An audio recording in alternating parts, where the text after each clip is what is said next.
Hey everyone, and welcome back. Tonight, we're diving into one of history's greatest mysteries, a moment when the world as our ancestors knew it simply ended.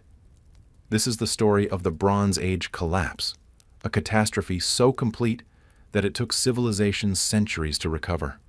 Some never did.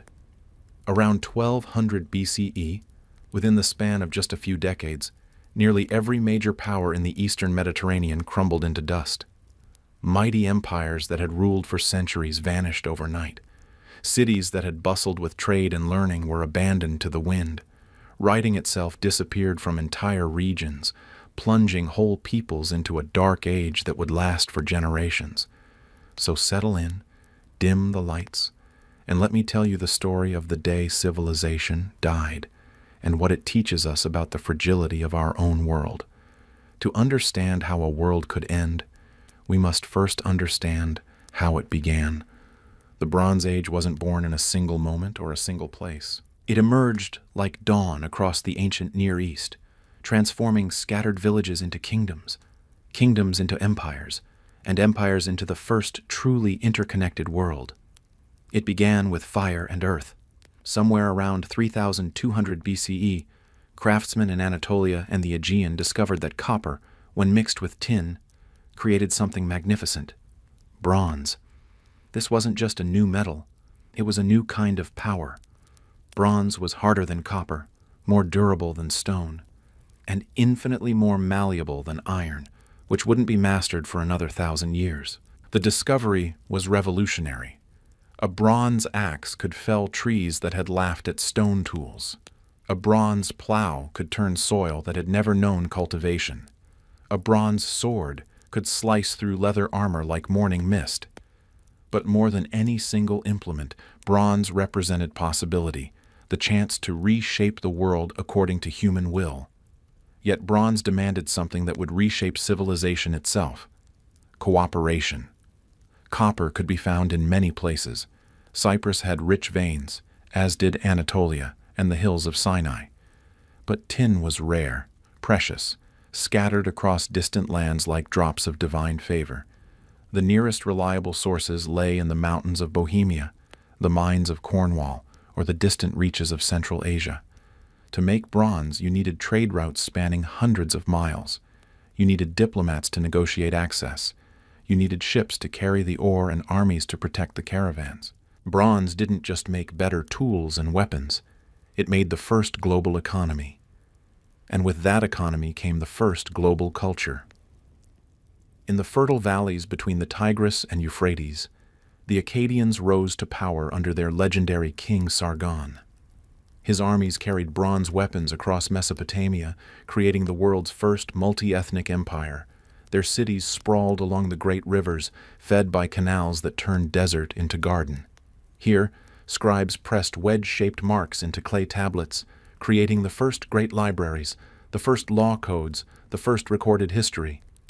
The Code of Hammurabi, carved in stone around 1750 BCE, proclaimed that justice flowed from the gods through the king to all his subjects. Its 282 laws covered everything from property disputes to marriage contracts to the proper punishment for theft. It was one of humanity's first attempts to create order through written law rather than the arbitrary will of rulers. But Mesopotamia was more than laws and administration. It was the birthplace of mathematics, astronomy, and literature. Babylonian mathematicians developed the base 60 counting system we still use for time and angles. Their astronomers mapped the movements of planets and predicted eclipses with stunning accuracy.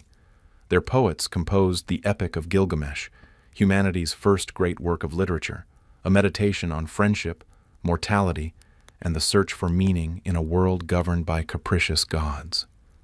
To the west, Egypt flourished along the Nile, like a green ribbon threading through endless desert. The pharaohs built their pyramids and temples, but more importantly, they built a state that endured for 3,000 years. Egyptian civilization was based on a simple but profound insight. The Nile's annual flood brought both water and fertile silt, making agriculture possible in one of the world's driest regions. By learning to predict and control these floods, the Egyptians created abundance that supported millions of people. The Great Pyramid of Giza, built around 2550 BCE, required the labor of tens of thousands of workers over more than 20 years. It stands as testament not just to royal ambition but to organizational capability. The pyramid builders had to coordinate quarrying operations, transport systems, and construction techniques with precision that wouldn't be matched again for millennia. They developed ramps, levers, and measuring systems that allowed them to place 2 million-pound stone blocks with tolerances measured in fractions of inches. Egyptian medicine was equally advanced. Papyrus texts describe surgical procedures, dental treatments, and pharmaceutical preparations that demonstrate sophisticated understanding of human anatomy and disease. Egyptian physicians could set broken bones, remove cataracts, and perform brain surgery. Their knowledge spread throughout the ancient world, making Egyptian doctors the most sought-after healers from Mesopotamia to Nubia. Egyptian religion, too, profoundly influenced Bronze Age thought. The concept of Ma'at, cosmic order, truth, justice, provided a framework for understanding how the universe should function. Unlike the capricious gods of Mesopotamia, Egyptian deities were bound by principles of justice and balance. This idea would eventually influence Hebrew concepts of divine law and Greek philosophical investigations into the nature of justice and virtue. But perhaps Egypt's greatest contribution was its role as the ancient world's granary. Egyptian grain fed not only the densely populated Nile Valley, but also trading partners throughout the eastern Mediterranean. When harvests failed elsewhere, ships loaded with Egyptian wheat could prevent famine. This made Egypt indispensable to the Bronze Age system and gave Egyptian pharaohs influence far beyond their military power. In Anatolia, the Hittites carved out an empire that stretched from the Black Sea to Syria. They were the first to master ironworking, though they guarded the secret jealously, treating iron as more precious than gold. Hittite tablets speak of iron weapons as gifts suitable only for the greatest kings. A single iron dagger was worth 40 times its weight in silver. The Hittites were also master diplomats. Their archives preserve thousands of tablets recording treaties, trade agreements, and diplomatic correspondence with kingdoms throughout the ancient Near East. They developed concepts of international law that wouldn't be seen again until the modern era, ideas about territorial sovereignty, diplomatic immunity, and the obligations of allied states. Hittite military innovation went far beyond iron weapons. They were among the first to use horse-drawn chariots effectively in battle, developing tactics that combined speed, mobility, and shock power. A Hittite chariot charge could shatter infantry formations that had seemed impregnable to earlier armies. The technology spread rapidly throughout the Bronze Age world, transforming warfare and creating a new military elite, the chariot warriors who would dominate battlefields for centuries. Their capital at Hattusa was one of the ancient world's greatest cities, surrounded by massive walls and protected by elaborate fortifications. The city's archives contained thousands of tablets written in 8 different languages, reflecting the multicultural nature of the Hittite Empire. Hittite scribes developed new forms of cuneiform script and pioneered techniques for preserving and organizing vast quantities of written information. And across the wine-dark Aegean, in palaces at Knossos, Mycenaean and Pylos, the Greeks were building their own civilization. They called themselves Achaeans then, not yet the Hellenes of later history. Their linear B tablets recorded everything from sheep counts to religious offerings, painting a picture of a sophisticated society that would inspire legends for millennia to come. The Mycenaean world was one of warrior kings and fortified citadels, but also of skilled craftsmen and far-ranging traders. Mycenaean pottery has been found from Spain to the Black Sea, testimony to trade networks that rivaled those of any Bronze Age power. Their ships carried not just goods but ideas, technologies, and cultural influences that shaped the development of the entire Mediterranean world. Mycenaean religion blended influences from across the Bronze Age world. They worshipped Zeus and Hera, Poseidon and Athena, gods whose names would echo through later Greek literature. But they also honored deities borrowed from Anatolia and the Near East, creating a syncretic religious system that reflected the cosmopolitan nature of Bronze Age culture. The palace at Knossos on Crete reveals the sophistication of Mycenaean civilization. The complex sprawled over 6 acres and contained more than 1,000 rooms, connected by corridors so intricate that they may have inspired the legend of the labyrinth. The palace had running water, elaborate drainage systems, and sophisticated ventilation that kept rooms cool even in the Mediterranean summer. Perhaps most remarkably, these civilizations didn't exist in isolation. By 1500 BCE, they were bound together by threads of trade, diplomacy, and cultural exchange that spanned the known world. A merchant could travel from Babylon to Thebes, from Hattusa to Mycenae, and find familiar gods, similar technologies, shared ideas about kingship and law. Archaeological evidence reveals the extent of this interconnection. Egyptian scarabs have been found in Mycenaean tombs. Mesopotamian cylinder seals turn up in Hittite archives. Baltic amber decorates Egyptian jewelry. Chinese silk appears in Bronze Age European graves. These weren't random trade goods, but evidence of systematic commercial networks that linked the entire inhabited world. Diplomatic correspondence from this period reads like communications between modern nation-states. Kings addressed each other as brothers, exchanged royal children in marriage, and coordinated responses to common threats. The Amarna letters, discovered in Egypt, preserve diplomatic exchanges that reveal a sophisticated system of international relations based on mutual recognition of sovereignty and shared interests. This was the world's first age of globalization, and it seemed as eternal as the bronze that made it possible. The pharaohs called Egypt the land that will endure forever. The Hittite kings claimed dominion from sea to sea. The Mesopotamian rulers traced their authority back to the gods themselves. They built as if they would last forever. Their palaces were massive, their temples towering, their tombs designed to house the dead for eternity. At Karnak, Egyptian pharaohs erected columns as tall as modern skyscrapers. At Babylon, the Hanging Gardens were counted among the wonders of the world. At Mycenae, the Lion Gate proclaimed royal power in stone that seemed destined to endure until the end of time.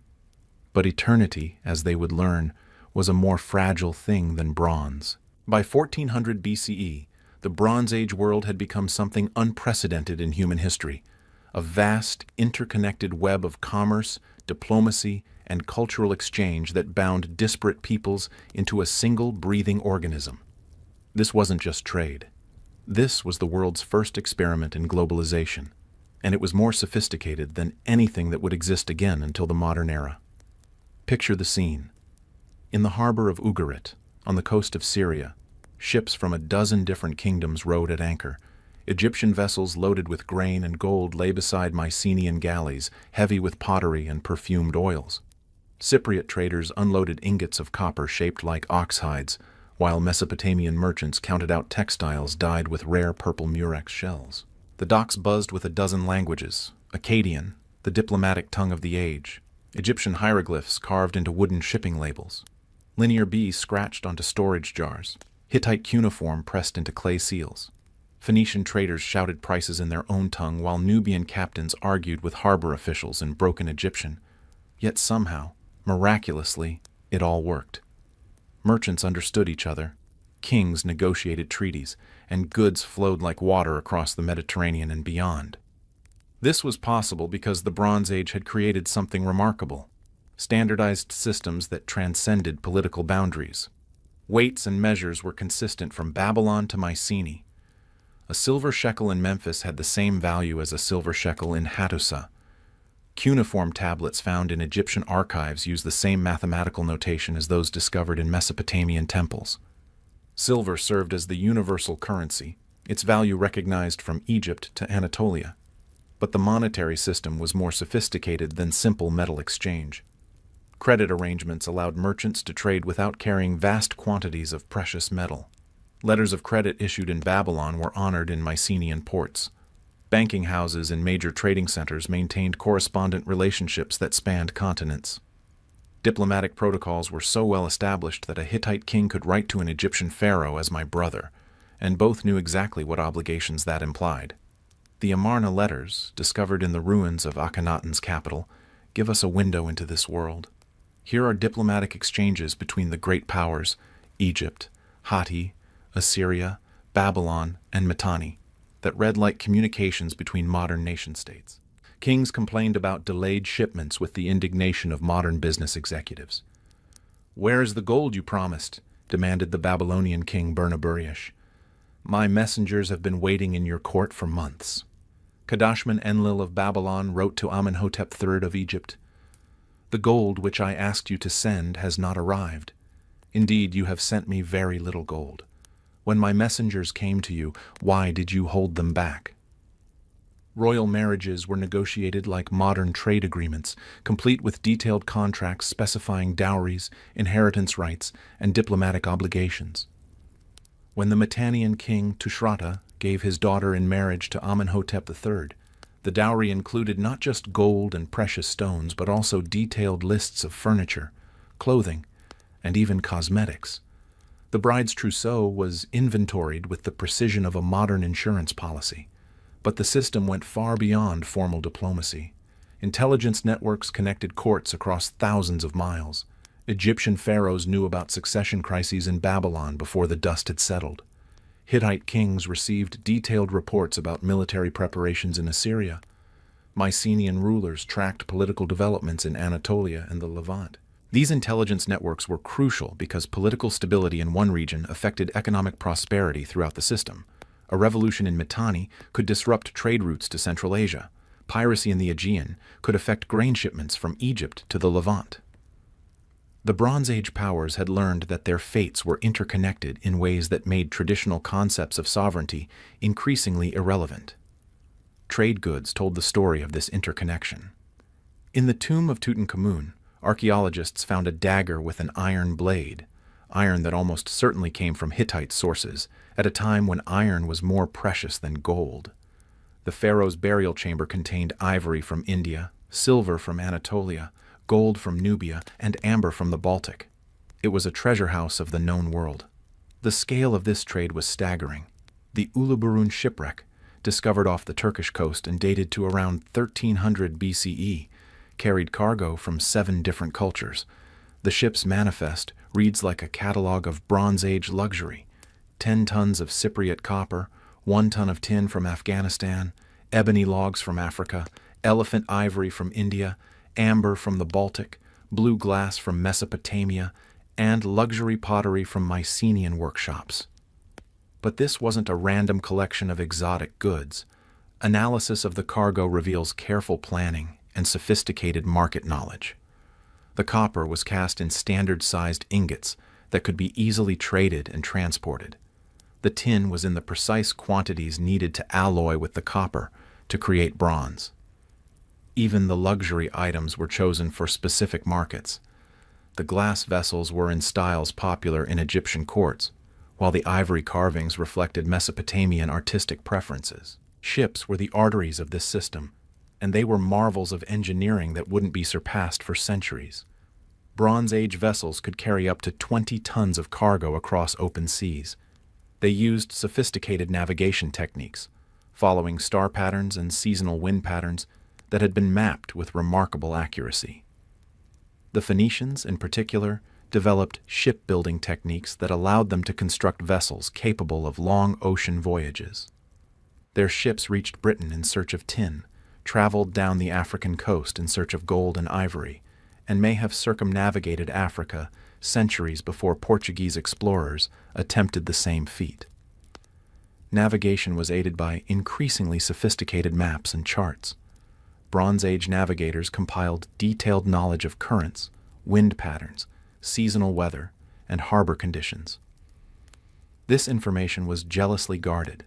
Accurate nautical knowledge could mean the difference between profit and disaster, between safe arrival and death at sea. Port cities developed into cosmopolitan centers that rivaled modern international hubs. Ugarit, on the Syrian coast, hosted merchant communities from across the known world.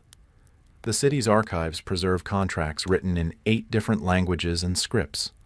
Mesopotamian bankers maintained offices alongside Egyptian grain merchants and Mycenaean pottery dealers. These trading centers developed their own unique cultures that blended influences from across the Bronze Age world.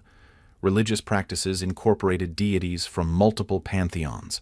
Architectural styles combined elements from different traditions.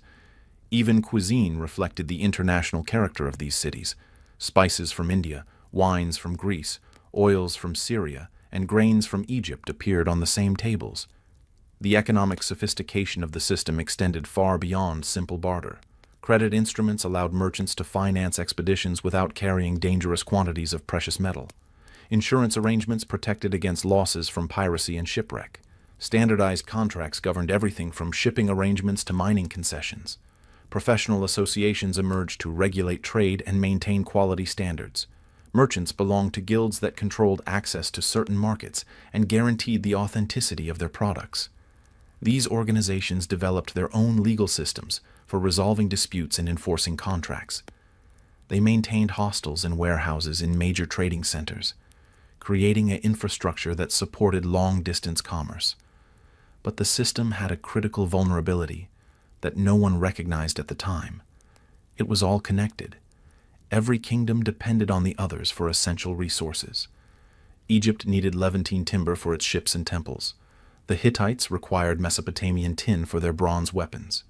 Mycenaean warriors fought with weapons made from Cypriot copper and decorated with Baltic amber. Mesopotamian cities depended on Egyptian grain during times of drought. This interdependence created prosperity beyond anything the world had ever seen. Ordinary craftsmen could afford luxury goods that had once been reserved for kings. Cities grew larger and more populous than any in previous history. Technologies advanced rapidly as innovations spread quickly through the trade networks. But the interconnection also created fragility. Like a spider's web, the system could bear enormous weight as long as all the strands held firm. But break enough of those strands and the entire structure would collapse. A disruption in one region could cascade through the entire network, creating failures far from the original source. The Bronze Age powers seemed unaware of this vulnerability. Their confidence was understandable. The system had functioned smoothly for centuries. Each generation had known greater prosperity than the last. Technologies had advanced steadily. Political arrangements had become increasingly sophisticated. Kings built monuments to their eternal glory, confident that their achievements would endure forever. Merchants invested in trade routes that seemed guaranteed to remain profitable. Craftsmen developed specialized skills, secure in the knowledge that demand for their products would continue indefinitely. But in the 13th century BCE, those strands were beginning to fray. Small disruptions were appearing in distant corners of the system. Crop failures in Anatolia, piracy in the Aegean, political instability in Mesopotamia. Individually, these problems seemed manageable. Together, they represented the beginning of the end. The Bronze Age world had created something magnificent, the first truly global civilization. But in their success, they had also created the conditions for their own destruction. The very complexity that made their achievements possible also made them vulnerable to cascading failures that no single power could control. And in the shadows beyond the edges of the civilized world, forces were stirring that would test that vulnerability to its breaking point. As the 13th century BCE dawned, the Bronze Age world was at its zenith and showing its first cracks. The great powers had grown so mighty that they had begun to strain against the very systems that created them. Where once diplomacy and trade had built the interconnected world, now war and conquest threatened to tear it apart. The warrior kings who had once been content to share the world's riches were now determined to claim them all. The change was subtle at first, visible only in the increasingly martial tone of diplomatic correspondence and the growing emphasis on military strength in royal monuments. But by 1250 BCE, the shift was unmistakable. The age of cooperation was ending. The age of imperial competition had begun. The Hittite Empire reached its greatest extent under Suppiluliuma Thukpa and his successors. From their capital at Hattusa, they controlled most of Anatolia and much of northern Syria. But expansion brought new enemies and new problems. The empire was vast, but it was also hollow. Hittite rule depended on a complex web of vassal states, each with their own grievances and ambitions. Managing this empire required constant vigilance and frequent military intervention. Hittite armies spent more time putting down rebellions than conquering new territories. The royal correspondence from this period reads like a catalogue of crises. Vassal kings plotting independence, neighboring powers threatening borders, internal revolts requiring immediate attention. The cost of maintaining imperial control was enormous. Hittite kings had to maintain professional armies, build and garrison fortresses, and support a vast bureaucracy to administer their territories. The wealth that flowed into Hattusa from tribute and trade was quickly consumed by the expenses of empire. What had once been a source of strength was becoming a drain on resources. To the south, Egypt under the 19th dynasty was experiencing its own imperial renaissance, but it was an expansion born of desperation rather than confidence. Seti III and his son Ramesses II launched massive campaigns into the Levant, determined to restore Egyptian dominance over the wealthy cities of Palestine and Syria. But these were not wars of conquest. They were attempts to reclaim territories that Egypt considered rightfully theirs. The motivation was primarily economic. Egypt's prosperity depended on controlling the trade routes that connected Africa with Asia. The wealth of the pharaohs came not just from the Nile's agricultural abundance, but from taxes levied on merchants passing through Egyptian territory. As other powers had grown stronger, Egypt's share of this trade had declined.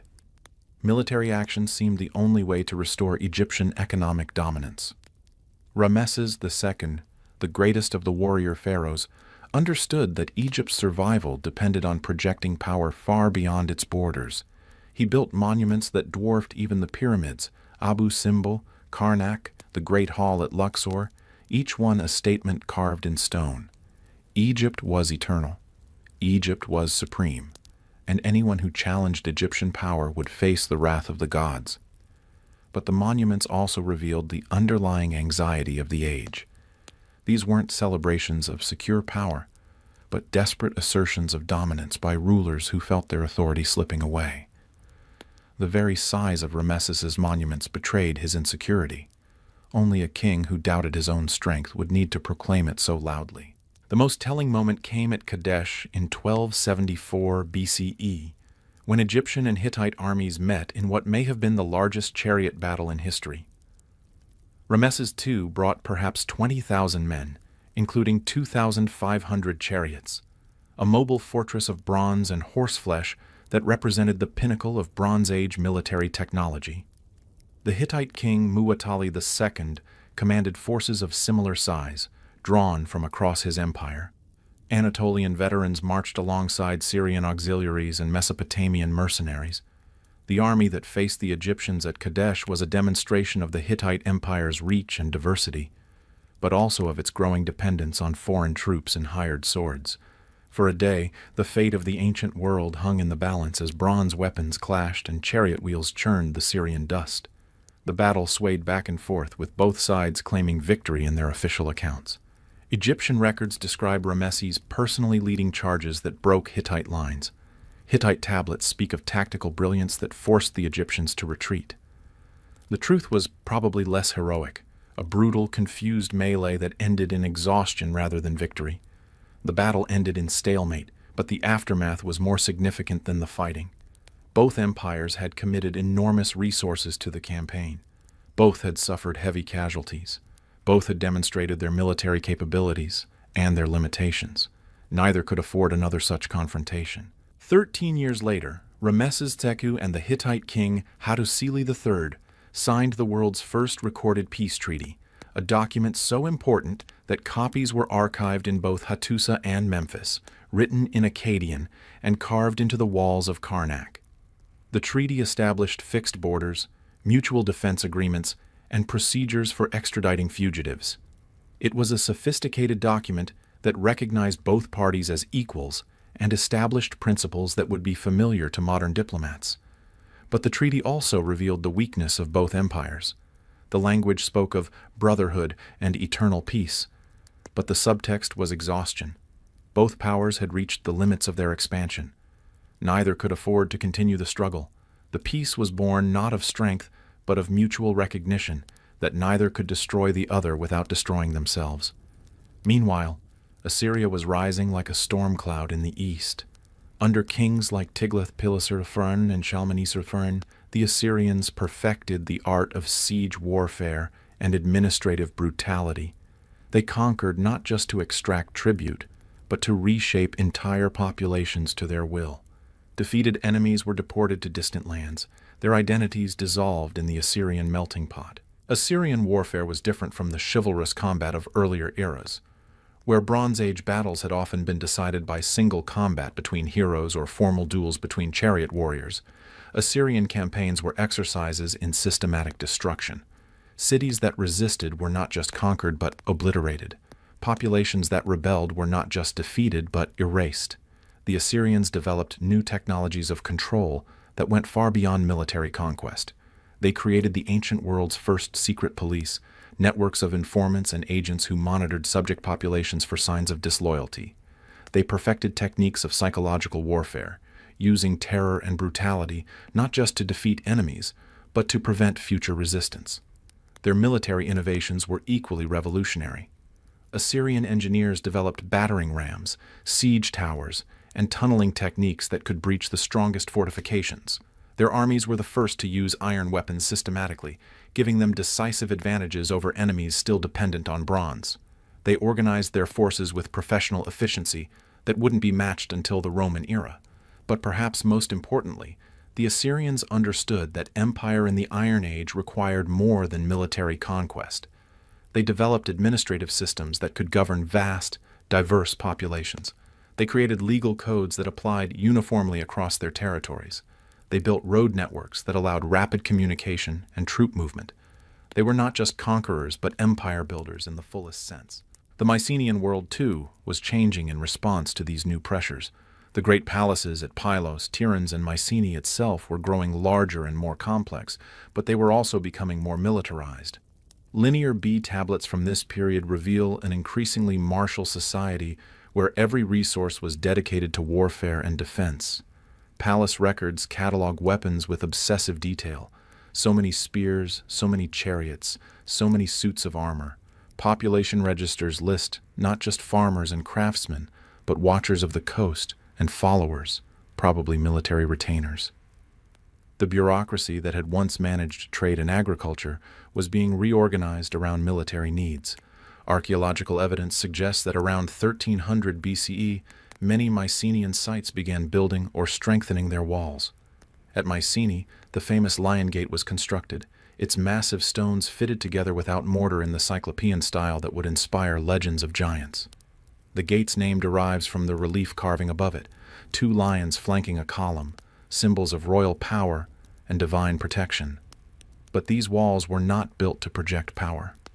They were built from fear. The fortifications around Mycenaean palaces grew higher and more elaborate throughout the 13th century. Elaborate water systems were constructed within the walls to withstand long sieges. Storage facilities were expanded to stockpile food and weapons for extended conflicts. The archaeological record reveals a civilization under increasing stress. Hordes of bronze weapons have been found buried near Mycenaean sites, suggesting that people were hiding valuables in anticipation of attack. Settlement patterns shifted toward defensible positions on hilltops and islands. Trade goods become less common in 13th century contexts, indicating that long-distance commerce was becoming more difficult and dangerous. Linear B tablets from this period also reveal internal tensions within Mycenaean society. Records speak of land disputes, labor shortages, and increasing demands for military service. The elaborate palace bureaucracy that had once managed peaceful commerce was struggling to coordinate resources for constant warfare. The warrior mentality that had built these empires was now consuming them. Each kingdom felt threatened by the other's success. Each victory demanded another victory to secure it. Each conquest created new borders to defend and new enemies to fight. The Bronze Age powers were trapped in a cycle of competition that none of them could escape. Kings who had once exchanged gifts and arranged marriages now hoarded gold for mercenaries and weapons. The diplomatic correspondence of the period grows terse and suspicious. Letters that had once begun with elaborate courtesies now cut straight to business. Requests for aid become demands. Offers of friendship carry implicit threats. Trust, the foundation of the Bronze Age system, was eroding like sand beneath an incoming tide. Trade agreements included increasingly detailed provisions for resolving disputes. Diplomatic missions were accompanied by larger military escorts. Even royal marriages were negotiated with explicit military alliances to guarantee their terms. The economic cost of militarization was enormous. Resources that had once been invested in productive activities, agriculture, crafts, trade, were diverted to weapons and fortifications. Professional armies replaced citizen militias, creating classes of soldiers who contributed nothing to economic production. The prosperity that had made the Bronze Age world possible was being consumed by the very forces that prosperity had created. But the greatest threat wasn't any single enemy or any particular war. It was the system itself. The Bronze Age world had become so complex, so interdependent, so finely balanced that it could no longer adapt to change. Like a giant tree that has grown too tall for its roots, it had become magnificent, but unstable. The warrior kings of the 13th century BCE were not evil men pursuing evil goals. They were rational actors responding to real threats in ways that made perfect sense from their individual perspectives. But their rational responses, when combined, created an irrational system that was driving itself toward destruction. And in the shadows beyond the edges of the civilized world, forces were stirring that would test that stability to its breaking point. The age of warrior kings was about to give way to something far more dangerous. The age of wandering peoples, of civilizations on the move, of societies with nothing left to lose. They came from the sea, or so the records tell us. But they came from beyond the sea as well, from the unknown lands north of the Black Sea, from the tangled forests of the Balkans, from places that the Bronze Age world had only heard of in whispered tales told by merchants and refugees. In the 13th century BCE, the very edges of the civilized world began to move, and that movement would reshape everything. The Egyptians called them the Sea Peoples, a confederation of warriors, wanderers, and displaced populations whose very names sound like distant thunder. The Shardana, the Shurdan, the Luka, the Teresh, the Danaan, the Peliset, the Checker. Some scholars identify them with later peoples, Sardinians, Etruscans, Greeks, even early Philistines. But in the 13th century BCE, they were something new and terrible. Entire populations on the move, carrying their families, their weapons, and their hunger for new lands. But who were they really? Egyptian reliefs at Medinet Habu show them as fierce warriors with distinctive feathered headdresses and round shields, fighting from ox-drawn carts while their families followed behind. These weren't raiders seeking quick profit. These were entire peoples seeking new homes, and they were willing to destroy anything that stood in their way. Recent archaeological evidence suggests that the Sea Peoples were not a single ethnic group, but a coalition of displaced populations fleeing some catastrophe in their homelands. DNA analysis of remains from this period reveals a complex mixture of populations from across the eastern Mediterranean and beyond. Climate data indicates that the 13th century BCE witnessed severe droughts and crop failures across much of Europe and the Near East. The picture that emerges is of a domino effect of displacement. Drought and famine in the Balkans and Central Europe forced populations to migrate southward. These migrations displaced other groups, who in turn were forced to seek new homes. The Bronze Age world, with its rich cities and fertile farmlands, must have seemed like a promised land to peoples facing starvation in their ancestral territories. The first raids began around 1250 BCE. Coastal cities in Anatolia reported strange ships appearing on the horizon, vessels unlike any they had seen before, with distinctive high prows and sails marked with unfamiliar symbols. The ships carried warriors who fought with tactics no one recognized, using weapons and armor that differed from Bronze Age norms. These early encounters were confusing to Bronze Age observers. The attackers didn't behave like typical raiders or conquering armies. They didn't seek to establish permanent control over captured territories. Instead, they seemed to be looking for something: resources, safe harbors, places to establish new settlements. Some coastal cities were destroyed completely, while others were left untouched if they offered no resistance to the strangers' passage. At Hattusa, the last Hittite kings struggled to understand what they faced. Clay tablets from the royal archives speak of urgent requests for aid, of cities abandoned without explanation, of armies that simply vanished into the wilderness. One tablet, written in the trembling hand of a royal scribe, reports that the enemy from the sea had taken the copper mines of Cyprus and was moving toward the Levantine coast. The Hittite response reveals both the sophistication and the limitations of Bronze Age diplomacy. King Suppiluliuma II dispatched envoys to allied courts, requesting military assistance and sharing intelligence about the new threat. He organized a confederation of Anatolian cities to coordinate defensive measures. He even attempted to negotiate with the Sea Peoples themselves, offering them tribute and safe passage in exchange for peace. But Bronze Age diplomatic and military systems were designed to deal with other Bronze Age kingdoms, states with fixed territories, recognized rulers, and predictable motivations. The Sea Peoples represented something entirely different: fluid populations with no permanent base, no central authority to negotiate with, and motivations that Bronze Age kings couldn't understand. Worse still, the Sea Peoples seemed to have learned from their encounters with Bronze Age armies. They avoided pitched battles where Bronze Age military superiority might prove decisive.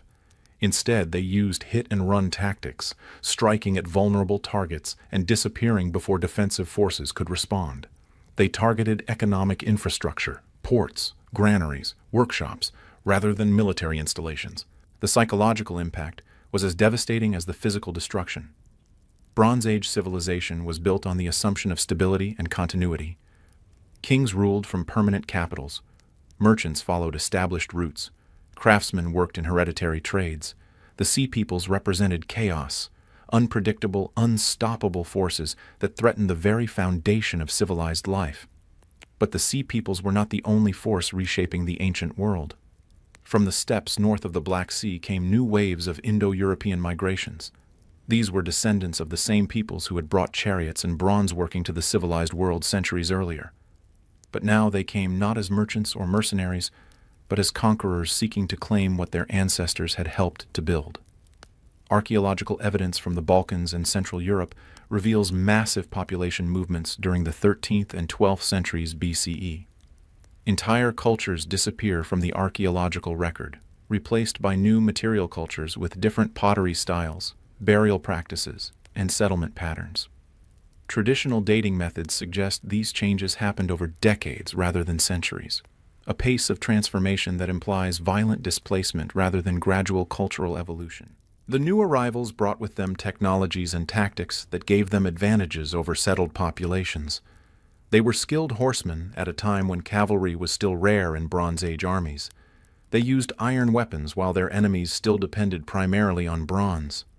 Most importantly, they had learned to fight as mobile, flexible forces rather than the rigid formations favored by Bronze Age commanders. These migrations were driven by the same environmental pressures that had set the Sea Peoples in motion.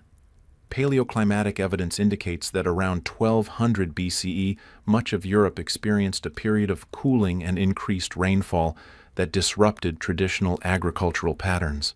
Populations that had thrived during the warmer, drier conditions of the Bronze Age optimum found themselves facing crop failures and famine. The response was migration on a scale not seen since the original Indo-European expansion thousands of years earlier. But this time the migrants were not moving into empty lands. They were entering regions already densely populated by Bronze Age civilizations. Conflict was inevitable. Archaeological evidence paints a picture of widespread destruction across Anatolia, the Balkans, and the eastern Mediterranean. At Troy, the Troy of Homer's legends, archaeologists have found evidence of a massive fire that consumed the city around 1200 BCE. The destruction layer contains arrowheads, human remains, and clear signs of violent conflict.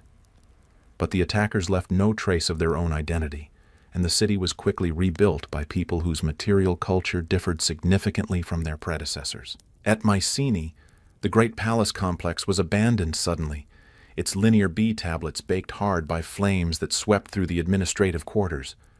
The fire was so intense that bronze objects melted and stone walls cracked. But analysis of the destruction reveals puzzling details. Many valuables were carefully removed before the fire started. Some areas show evidence of deliberate destruction, as if the inhabitants were systematically dismantling their own heritage. This pattern repeats across the Bronze Age world. Cities abandoned not after sieges, but apparently by choice. Trade routes that had functioned for centuries suddenly empty of traffic. Mines and workshops left to decay with tools still lying where their owners had dropped them. It's as if entire populations had decided that their old way of life was no longer sustainable and had chosen to abandon it rather than fight to preserve it. But perhaps most mysteriously, many sites show signs of internal collapse rather than external conquest. At Pylos, the palace was destroyed by fire, but there are no signs of battle, no bodies in the streets, no evidence of looting. It's as if the inhabitants simply left and someone, perhaps the departing population themselves, set fire to their own home. The same pattern appears at sites across the Mycenaean world. Palaces burned, but not after battles. Administrative centers abandoned, but with archives carefully sealed. Workshops destroyed, but with valuable tools removed first. It suggests a level of planning and coordination that contradicts the usual image of sudden, violent collapse. Climate may have played a crucial role in these decisions. Paleoclimatic evidence suggests that around 1200 BCE, the eastern Mediterranean entered a period of severe drought that lasted for several decades. Tree ring data from across the region shows markedly reduced growth during this period. Lake levels dropped dramatically. River systems that had never failed began to run dry. The great granaries that had fed the Bronze Age cities stood empty, their contents long since consumed or rotted away. Irrigation systems that had functioned for centuries became useless as water sources dried up. Agricultural techniques that had supported dense urban populations for millennia were no longer viable. But drought alone cannot explain the completeness of the collapse. Civilizations had survived droughts before. What made this different was the interconnected nature of the Bronze Age world. When the rains failed in one region, that region had always been able to import food from another. But now the entire system was under stress simultaneously. A Hittite tablet from the final years describes the king's desperate attempt to import grain from Egypt, even as Egyptian records speak of famine in the Nile Delta. Mesopotamian cities that had always exported surplus food began hoarding their stores. The trade networks that had once spread prosperity now became conduits for disaster. Perhaps most ominously, the tablets speak of a new kind of warfare. These weren't the organized armies of the great kingdoms, with their chariots and bronze weapons and siege engines. These were swift, mobile forces that struck without warning and vanished into the landscape. They didn't seek to conquer cities. They sought to destroy them, to strip them of anything valuable before moving on. One Egyptian record describes a naval battle off the Nile Delta, where the enemy came by sea in their ships, and those who came by land came with their carts. This wasn't just a raid. It was a migration armed for war. The Sea Peoples weren't just attacking the Bronze Age world, they were replacing it. The psychological impact of these new forms of warfare was devastating. Bronze Age military doctrine was based on the assumption that enemies would fight according to recognized rules and conventions. Battles were formal affairs with established protocols. Sieges followed predictable patterns. Even defeat had its dignified rituals. The Sea Peoples and their allies rejected all of these conventions. They attacked without formal declarations of war. They targeted civilian populations as readily as military forces. They showed no respect for diplomatic immunity or religious sanctuaries. They represented a return to a more primitive form of warfare that Bronze Age civilization had thought it had left behind. By 1200 BCE, the storm was no longer gathering. It had arrived. From the western seas came the Sea Peoples, their ships dark against the horizon. From the northern steppes came new waves of migrating tribes, their iron weapons glinting in the sun. From within the Bronze Age world itself came signs of internal breakdown, crop failures, political instability, social unrest. The convergence of these forces created a perfect storm that would sweep away the greatest civilization the world had ever known. But even as the storm gathered strength, few could imagine how complete the destruction would be. The Bronze Age world had survived crises before. Surely it would survive this one as well. They were wrong. The age of bronze was ending. The age of iron was about to begin. And between them lay only darkness. The end came not with trumpets or thunderous battles, but with silence. City after city, palace after palace, simply fell quiet. The last cuneiform tablets were pressed into clay. The last linear B records scratched onto pottery shards, and then nothing. For the first time in 1,000 years, vast regions of the civilized world went dark. The collapse was not sudden everywhere, but it was inexorable. Like a slow-moving avalanche, it gathered momentum as it progressed, each failure contributing to the next until the entire system came crashing down. Archaeologists studying the destruction layers of this period speak of a cascade failure, a chain reaction of systemic breakdowns that overwhelmed every attempt at recovery. Hattusa, the great capital of the Hittites, was abandoned around 1180 BCE. But this wasn't the sudden destruction of a conquered city. Archaeological evidence suggests the evacuation was planned, organized, almost ritualistic in its completeness. Valuable objects were removed, archives were sealed with careful attention to preservation, and then the population simply walked away. The mystery deepens when we examine what the fleeing Hittites left behind. In the archives, thousands of tablets were still sorted and shelved, as if the scribes expected to return after a brief absence. In the temples, cult objects remained in their sacred places, arranged with the same care that had characterized their use for centuries.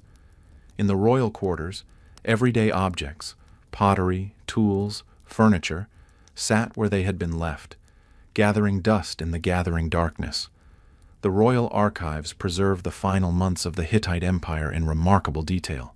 Correspondence with vassal kings grows increasingly desperate. Requests for military assistance multiply. Reports of enemy movements become more frequent and more alarming. But even in these final documents, there's no sense of impending doom. The king and his advisors seem to believe that the crisis can be managed, that the empire will survive as it had survived previous challenges. The last datable tablets from Hattusa speak of routine administrative matters, tax collections, military appointments, religious festivals. One tablet records the king's decision to reinforce the garrison at a frontier post. Another discusses plans for the next year's harvest festival. These are not the records of a civilization that knew it was dying. Yet archaeological evidence tells a different story. In the months before the abandonment, the population of Hattusa seems to have been steadily declining. Houses in the outer districts were left empty. Workshops closed down. Even the palace complex shows signs of reduced activity in its final period. The evacuation, when it came, was remarkably thorough. Valuable metals were removed from workshops. Religious artifacts were carefully packed away. Even personal possessions were sorted and transported. This wasn't a panicked flight, but an organized withdrawal, as if the entire population had collectively decided that their capital was no longer viable. When fires finally consumed the empty palaces, there was no one left to fight them. The flames that destroyed Hattusa burned for days, consuming wooden structures and baking clay tablets hard as stone. But the fires were set after the evacuation, possibly as a deliberate act, to prevent the city from being occupied by enemies. It's as if an entire civilization had simply decided to stop being civilized. At Mycenae, the collapse was more violent, but equally complete. The great palace complex burned in a fire so intense that it melted bronze artifacts and cracked stone walls. The destruction was thorough. Every room was gutted, every corridor filled with debris. But again, there are puzzling details that complicate the picture of violent conquest. Analysis of the destruction layer reveals that many valuables were carefully removed before the fire started. Royal treasure chambers were emptied systematically rather than looted randomly. Sacred objects were removed from their shrines with care rather than torn away by conquering enemies.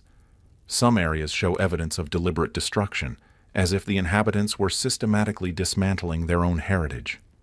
The famous linear B tablets that give us our best glimpse into Mycenaean society were preserved only because the fires that destroyed the palaces baked them hard as stone. Ironically, the catastrophe that ended their civilization also immortalized their final moments. These tablets speak of urgent preparations, ships being built, troops being mustered, food being rationed. But preparations for what? The tablets stop abruptly, their stories unfinished. The final tablets from Mycenae paint a picture of a society under enormous stress. Military units are being reorganized constantly. Coastal watchers are reporting strange ships on the horizon. Resource allocation is becoming increasingly centralized and desperate. One tablet records the confiscation of bronze objects from religious shrines to be melted down for weapons, a sacrilege that suggests extreme desperation. But perhaps most telling are the tablets that record attempts to negotiate with unknown enemies. Fragmentary records suggest that Mycenaean rulers were trying to arrange tribute payments or territorial concessions with groups whose names don't appear in any other Bronze Age records. These may have been attempts to buy off the Sea Peoples or other migrating populations, negotiations that apparently failed. Pylos suffered perhaps the strangest fate of all. The palace there was destroyed by fire, but there's no evidence of violence. No weapons were found in the ruins, no signs of battle, no bodies buried under collapsed walls. Instead, archaeologists discovered something far more unsettling, evidence that the fire was set from within, as if the inhabitants had deliberately burned their own home before abandoning it to the darkness. The final tablets from Pylos record the palace's last days with bureaucratic precision that borders on the surreal, lists of military equipment being distributed to coast watchers, records of sacrifices to the gods becoming increasingly elaborate and expensive, inventories of food stores being rationed with mathematical precision. But between the lines of these mundane records, we can sense the growing desperation. One tablet records a meeting of the palace council at which the matter of the sea was discussed. Another mentions the watchers who saw the ships and decisions about what must be done for safety. A third, heartbreakingly, records the evacuation of palace personnel to inland villages and the distribution of royal treasure to loyal followers. The kingdom of Pylos was dying, and its rulers knew it, but they faced their end with remarkable dignity, continuing to perform their administrative duties even as their world crumbled around them. The final tablet from Pylos is a simple inventory of bronze vessels being distributed to shrine keepers, a last attempt to preserve something sacred from the coming darkness. Across the Aegean, cities that had thrived for centuries were abandoned without explanation. At some sites, archaeologists have found pottery that was left half-finished on the potter's wheel, meals abandoned on tables, doors left standing open. It's as if entire populations had simply vanished into the air. The island of Crete, once the heart of Minoan civilization and later a Mycenaean stronghold, shows particularly clear evidence of systematic abandonment. Site after site reveals the same pattern. Valuable objects removed, fires set deliberately, populations disappearing without trace of violence. The great palace at Knossos was abandoned so completely that when new settlers arrived centuries later, they had no idea what the ruins had once been. The trade networks that had been the Bronze Age world's circulatory system collapsed like a body going into shock. Ships that had once carried goods from one end of the Mediterranean to the other now rotted in abandoned harbors. The great maritime highways that had connected Mesopotamia to the Aegean fell silent. Archaeological evidence from harbors across the eastern Mediterranean tells the same story. Cargo vessels were beached and left to decay. Harbor installations were abandoned without maintenance. Lighthouses that had guided ships for centuries went dark. The sea itself seemed to have become hostile to human enterprise. The great trade routes that had connected Mesopotamia to the Aegean now echoed only with the footsteps of refugees and the wheels of migrating peoples. Merchants who had once traveled freely between kingdoms now found only empty cities and overgrown roads. The commercial networks that had taken centuries to develop vanished in decades. Even more devastating was the loss of specialized knowledge. Bronze Age civilization had depended on complex technical skills that took years to master. Metallurgy, shipbuilding, architecture, irrigation engineering. These were sophisticated technologies that required trained specialists and institutional continuity. When the institutions collapsed, the knowledge often died with them. Writing itself began to disappear. The scribal schools that had preserved and transmitted knowledge for centuries were abandoned. The complex administrative systems that had recorded everything from livestock counts to religious ceremonies simply stopped functioning. In Greece, linear bee writing vanished so completely that when writing returned centuries later, it was in a completely different script learned from Phoenician traders.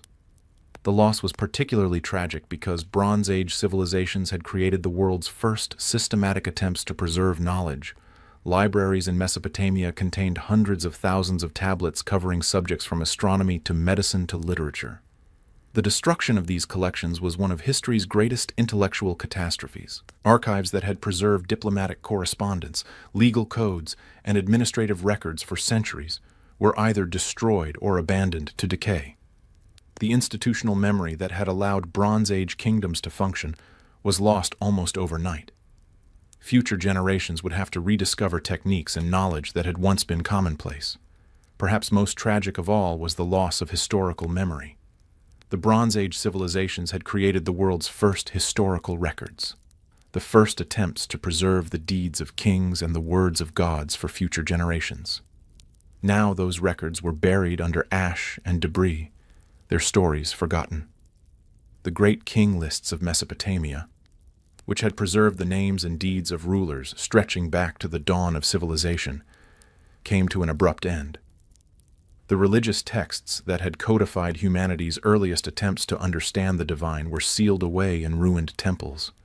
The epic literature that had celebrated heroic achievements was preserved only in the fading memories of storytellers. When new civilizations eventually arose on the ruins of the old, they knew nothing of what had come before. The Mycenaeans became the heroes of legend: Agamemnon, Achilles, Odysseus.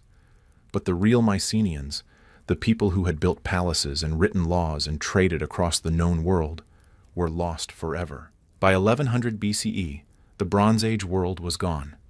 Not conquered, not absorbed, not transformed. Gone. Entire regions that had supported millions of people reverted to scattered villages and nomadic tribes. Technologies that had taken centuries to develop were forgotten. Trade routes that had carried goods across continents became paths through empty wilderness. The scale of the regression was staggering. Cities that had housed tens of thousands of people were reduced to archaeological mounds visited only by shepherds. Palaces that had administered vast territories became ruins where children played among fallen stones. Harbors that had welcomed ships from across the known world fell silent except for the lapping of waves against empty docks. Population levels in many regions didn't recover for centuries. Greece, which had supported perhaps 1 million people during the Late Bronze Age, may have had fewer than 50,000 inhabitants by 1000 BCE. Vast areas of formerly cultivated land returned to forest and wilderness. Skills that had been passed down through generations were lost forever. The economic systems that had supported Bronze Age civilization simply ceased to function. The complex supply chains that had delivered tin from Cornwall to workshops in Mycenae were broken beyond repair. The financial instruments that had enabled long-distance trade became meaningless. The professional specialization that had made Bronze Age achievements possible was replaced by subsistence agriculture and basic crafts. Even the gods seemed to have abandoned the world. Temples that had received offerings for centuries fell silent. Religious festivals that had marked the rhythm of Bronze Age life were forgotten. The elaborate mythologies that had explained the workings of the universe survived only in fragmentary folk tales that preserved little of their original meaning. The Dark Ages had begun, and they would last for 3 centuries. It was as if humanity itself had forgotten how to be civilized, how to build complex societies, how to maintain the institutions that separate civilization from barbarism. The Bronze Age world had died, and something irreplaceable had died with it. Yet even in the depths of the darkness, seeds of the future were already beginning to germinate. The collapse had swept away the old order, but it had also created space for new ideas, new technologies, new ways of organizing human society. The world that would emerge from the ruins would be different, smaller in scale perhaps, but also more resilient, more adaptable, more human. But that was still centuries away. For now, there was only silence where once there had been the bustle of cities, only darkness where once there had been the light of learning, only the wind sighing through empty palaces where once there had been the voices of kings and priests and merchants planning for a future they were certain would last forever. The Bronze Age was dead. The Age of Heroes was ending. And humanity was about to learn one of its hardest lessons, that even the greatest civilizations are more fragile than they appear, and that the darkness, when it comes, can last far longer than anyone imagines. In the silence that followed the collapse, grass grew through the cracks in palace floors. Deer grazed in courtyards where kings had once held court. The great walls that had protected Bronze Age cities became quarries for later generations who had no memory of what they had once defended. This was not just the end of governments or the fall of dynasties. This was the death of an entire way of life. For 1,000 years, the Eastern Mediterranean had been home to complex, literate, interconnected civilizations. Now, suddenly, it was a land of small villages, tribal chieftains, and oral traditions. The future had become the past. Progress had reversed itself. The long arc of human development had bent backward toward a darkness that seemed to have no end. The scale of the regression is staggering when examined in detail. Population levels in many regions didn't recover for centuries, and in some cases never reached their Bronze Age peaks again. Greece, which had supported perhaps 1 million people during the late Bronze Age, may have had fewer than 50,000 inhabitants by 1000 BCE. The difference represents not just demographic decline, but the collapse of an entire economic and social system. Archaeological surveys of formerly inhabited areas reveal the extent of the abandonment. Regions that had been densely settled for centuries show virtually no human activity for generations. Farm terraces carefully built and maintained for hundreds of years were abandoned to erosion. Irrigation systems that had supported intensive agriculture were left to silt up and decay. Urban centers simply ceased to exist. Cities that had housed tens of thousands of people were reduced to small villages, clinging to the ruins of ancient walls. The great palaces that had administered vast territories became empty shells where shepherds sheltered their flocks during storms. Markets that had welcomed traders from across the known world fell silent except for the occasional exchange of local goods. The regression affected every aspect of human life. Housing became simpler and smaller. Pottery reverted to basic forms and techniques that would have been considered primitive by Bronze Age standards. Metalworking, when it existed at all, produced crude tools that bore little resemblance to the sophisticated bronzes of the previous era. Literacy virtually disappeared. In Greece, the percentage of the population that could read and write dropped from perhaps 5% to essentially zero. The great libraries of clay tablets were buried and forgotten. The diplomatic archives that had recorded the correspondence of kings became illegible marks on broken pottery. The loss of literacy had profound consequences beyond the obvious one of reduced access to information. Bronze Age societies had depended on written records to maintain complex administrative systems, preserve technical knowledge, and coordinate activities across vast distances. Without writing, societies were forced to rely on human memory and oral tradition, which severely limited their organizational capabilities. When writing returned to Greece in the 8th century BCE, it was in a completely different script borrowed from Phoenician traders. The people using it had no idea that their ancestors had once been literate. Linear B, the script of Mycenaean civilization, might as well have been marks made by space aliens for all the meaning it conveyed to later Greeks. Technology regressed as well. The complex metallurgy of the Bronze Age was lost. The sophisticated techniques for alloying copper and tin, for creating specialized tools and weapons, for decorating metal objects with intricate designs. All of this knowledge vanished with the craftsmen who had possessed it. Ironworking, which had been a carefully guarded Hittite secret, eventually spread throughout the region, not through trade or diplomacy, but through the movements of refugees and displaced craftsmen. But even iron technology was simpler, cruder than the sophisticated bronze working it replaced. Early iron tools were often inferior to their bronze predecessors in everything except availability of raw materials. The architectural knowledge that had created the great palaces and temples of the Bronze Age was lost as well. The techniques for moving massive stone blocks, for creating complex drainage systems, for designing earthquake-resistant buildings, all of this had to be rediscovered centuries later. The classical temples of Greece, magnificent as they are, represent a complete reinvention of monumental architecture rather than a continuation of Bronze Age traditions. Trade, which had been the lifeblood of the Bronze Age world, shrank to local barter. Ships that had once carried goods from Britain to Mesopotamia were replaced by small coastal vessels that rarely ventured out of sight of land. The standardized weights and measures that had made international commerce possible were forgotten. Currencies that had been accepted across the known world became archaeological curiosities.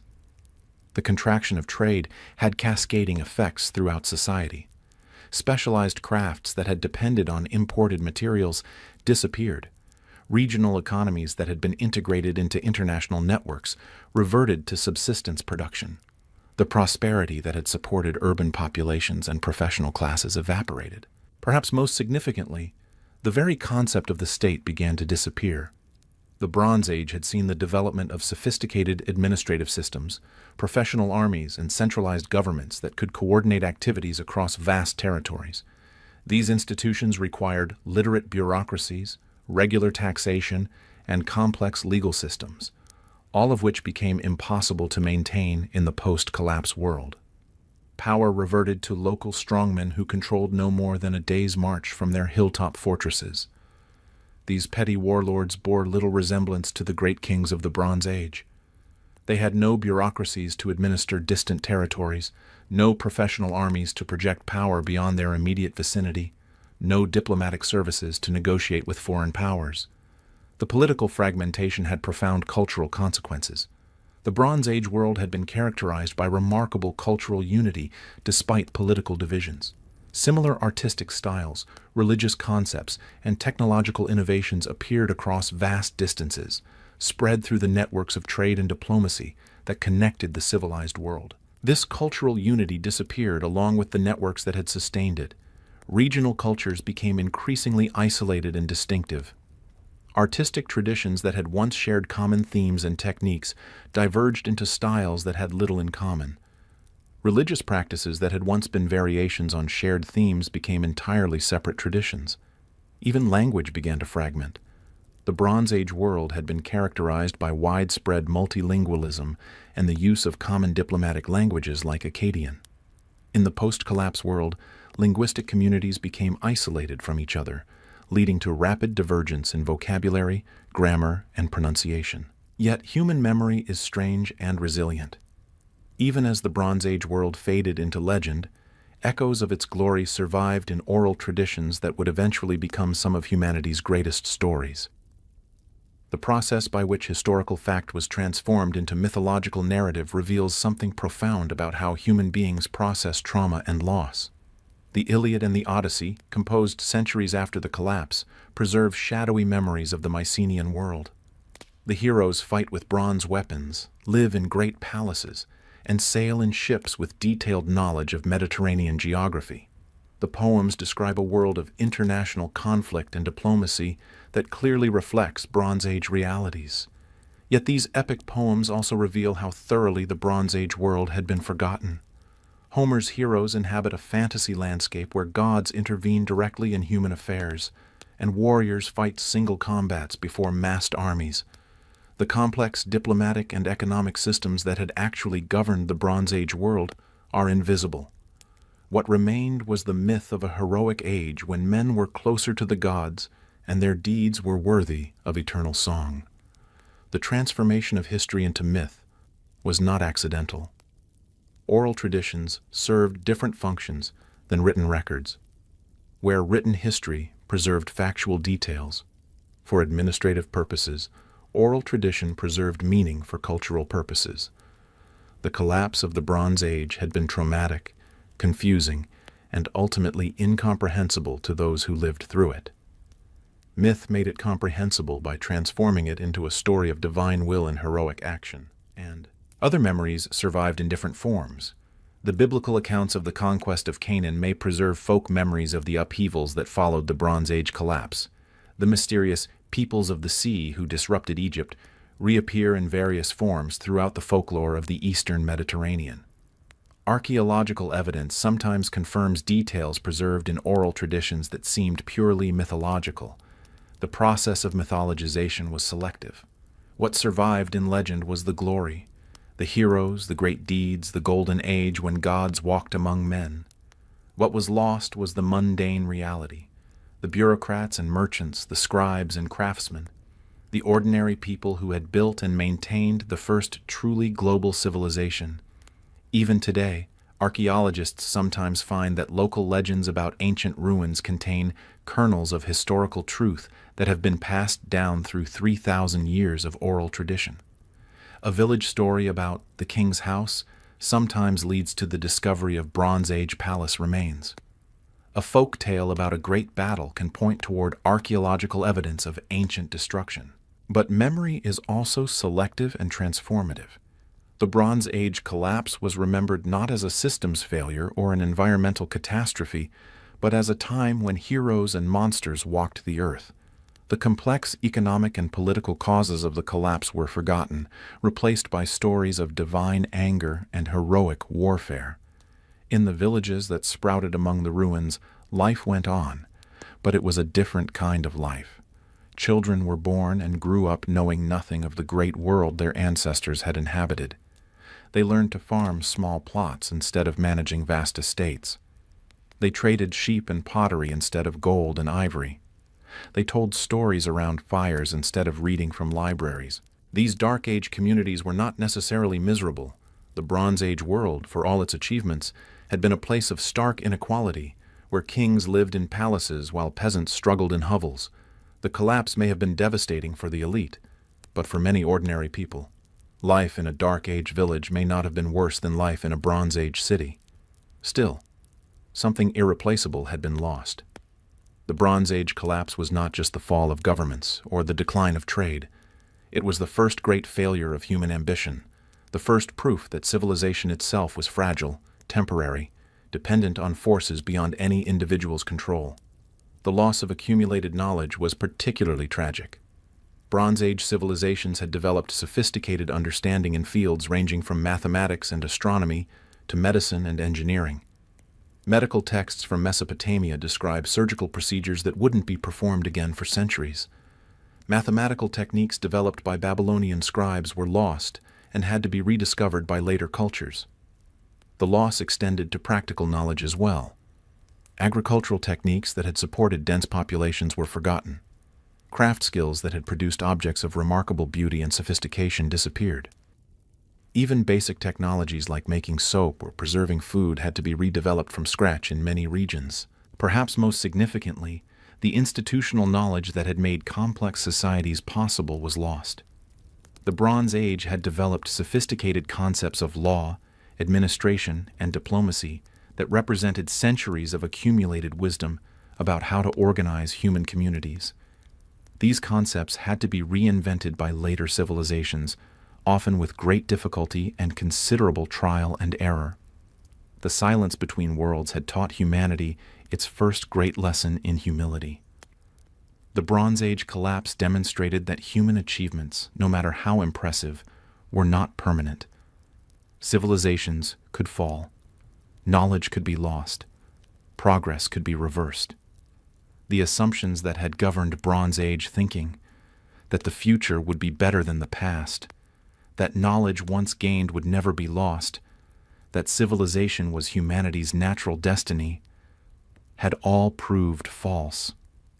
As the centuries passed and new civilizations began to emerge, they would build on new foundations, learn new lessons, develop new technologies, but they would never quite recapture the innocent confidence of the Bronze Age, the belief that human beings could create something permanent, something that would endure forever. The classical civilizations of Greece and Rome would achieve remarkable things, but they would always be haunted by the knowledge that their achievements too were fragile. The very concept of a golden age in human thought derives from the memory of the Bronze Age, a time when the world was young and anything seemed possible, before humanity learned that even the greatest civilizations must eventually fall. The silence between worlds had lasted 3 centuries, but its lessons would endure for millennia. Every subsequent civilization would have to grapple with the same fundamental questions raised by the Bronze Age collapse. How do we build institutions that can endure? How do we preserve knowledge across generations? How do we create societies that are both complex enough to achieve great things and resilient enough to survive great challenges?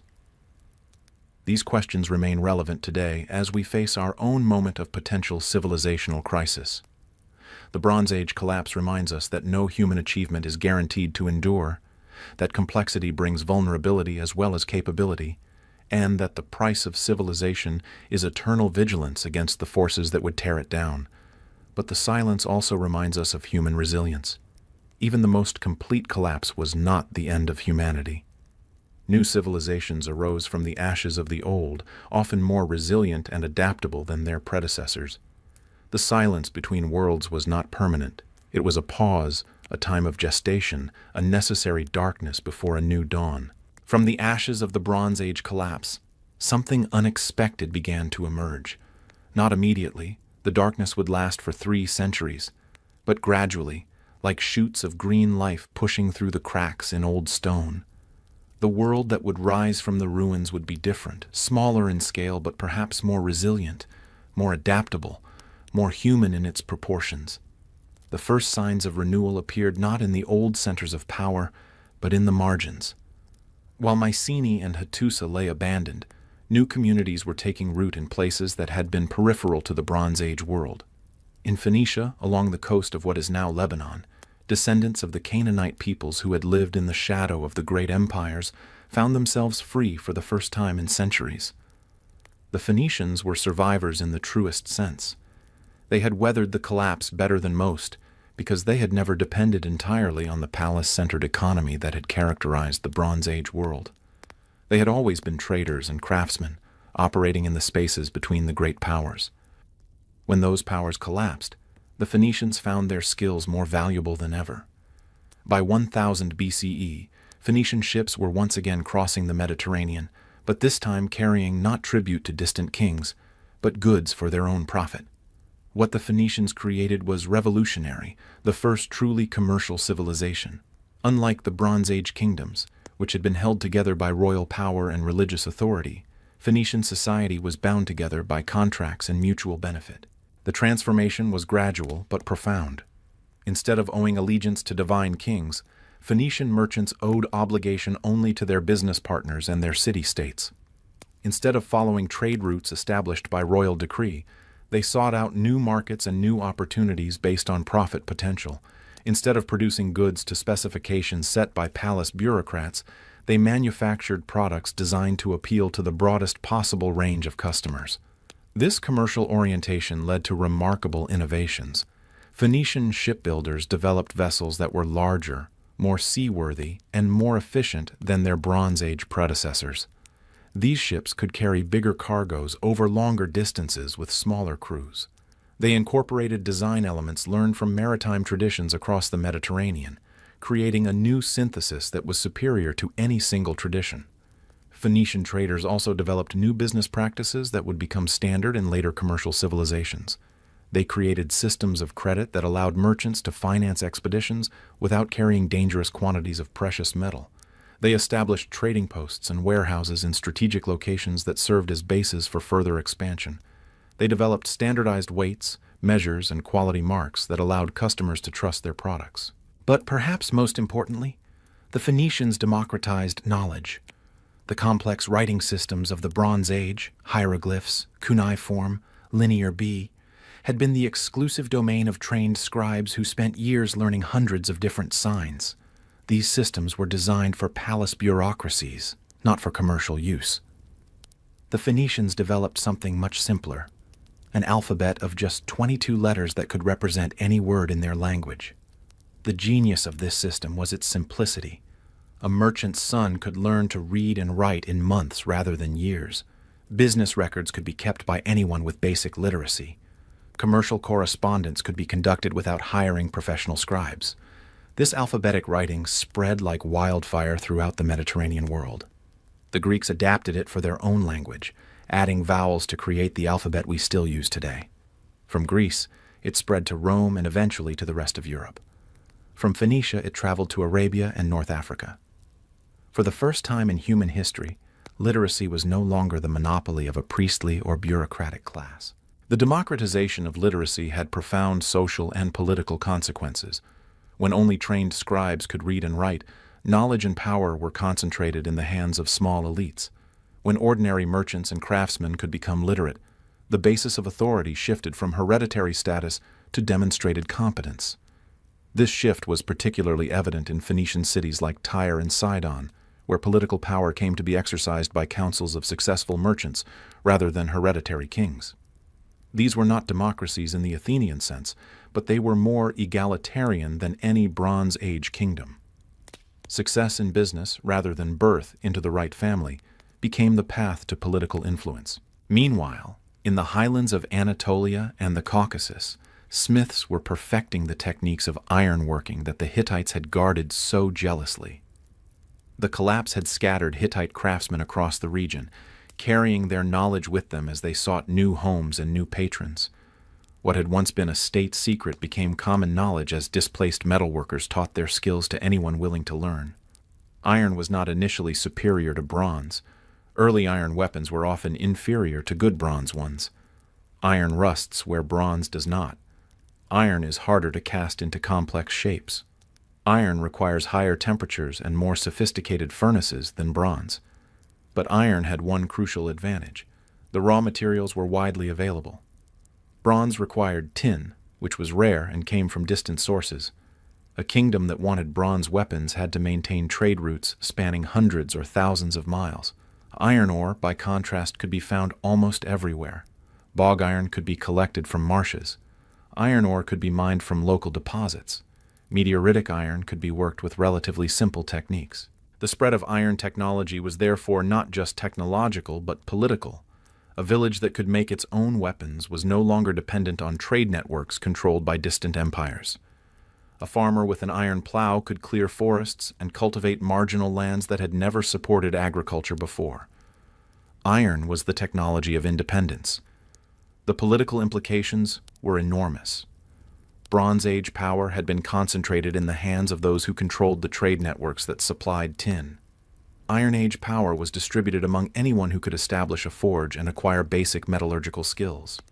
This democratization of military technology fundamentally altered the balance of power between rulers and ruled.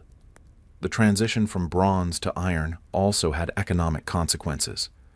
Iron tools were cheaper and more accessible than bronze ones, making it possible for ordinary farmers and craftsmen to acquire better equipment. An iron axe could clear forest more efficiently than a bronze one. An iron plow could turn heavier soils than bronze implements. Iron needles and knives made domestic work easier and more productive, but the transition was not immediate or uniform. Bronze continued to be used for decorative and ceremonial purposes long after iron had become common for practical tools. The persistence of bronze in religious and artistic contexts suggests that the transition involved not just technological change but cultural transformation as well. In Greece, the Dark Age was beginning to lift by 800 BCE. New settlements appeared throughout the Greek islands and the coast of Anatolia. Archaeological evidence reveals a gradual increase in population, the re-establishment of long-distance trade, and the development of new artistic styles that would eventually evolve into classical Greek art. But these new communities were not recreations of Mycenaean palace states.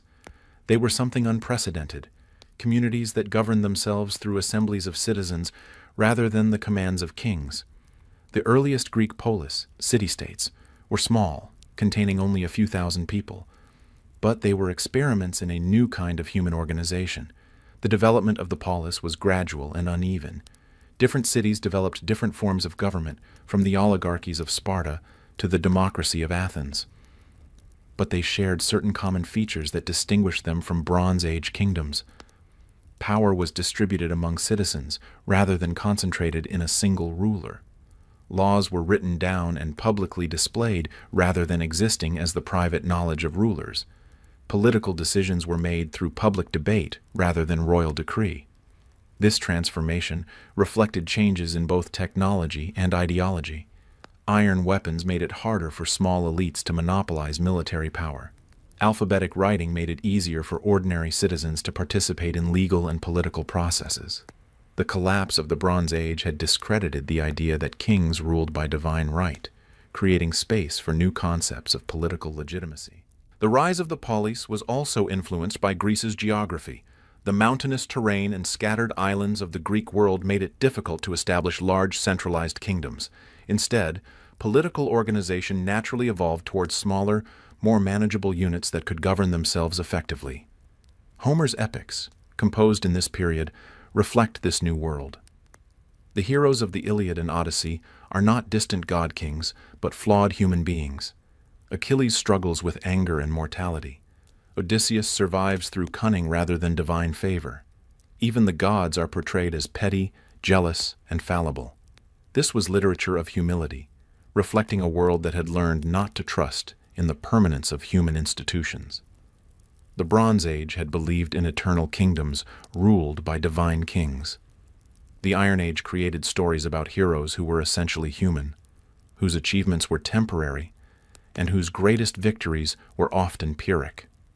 The transformation of religious thought was equally significant.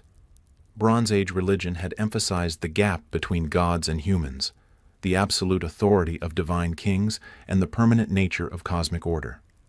Iron Age religion, while still recognizing divine power, placed greater emphasis on human agency, moral choice, and the possibility of challenging established authority.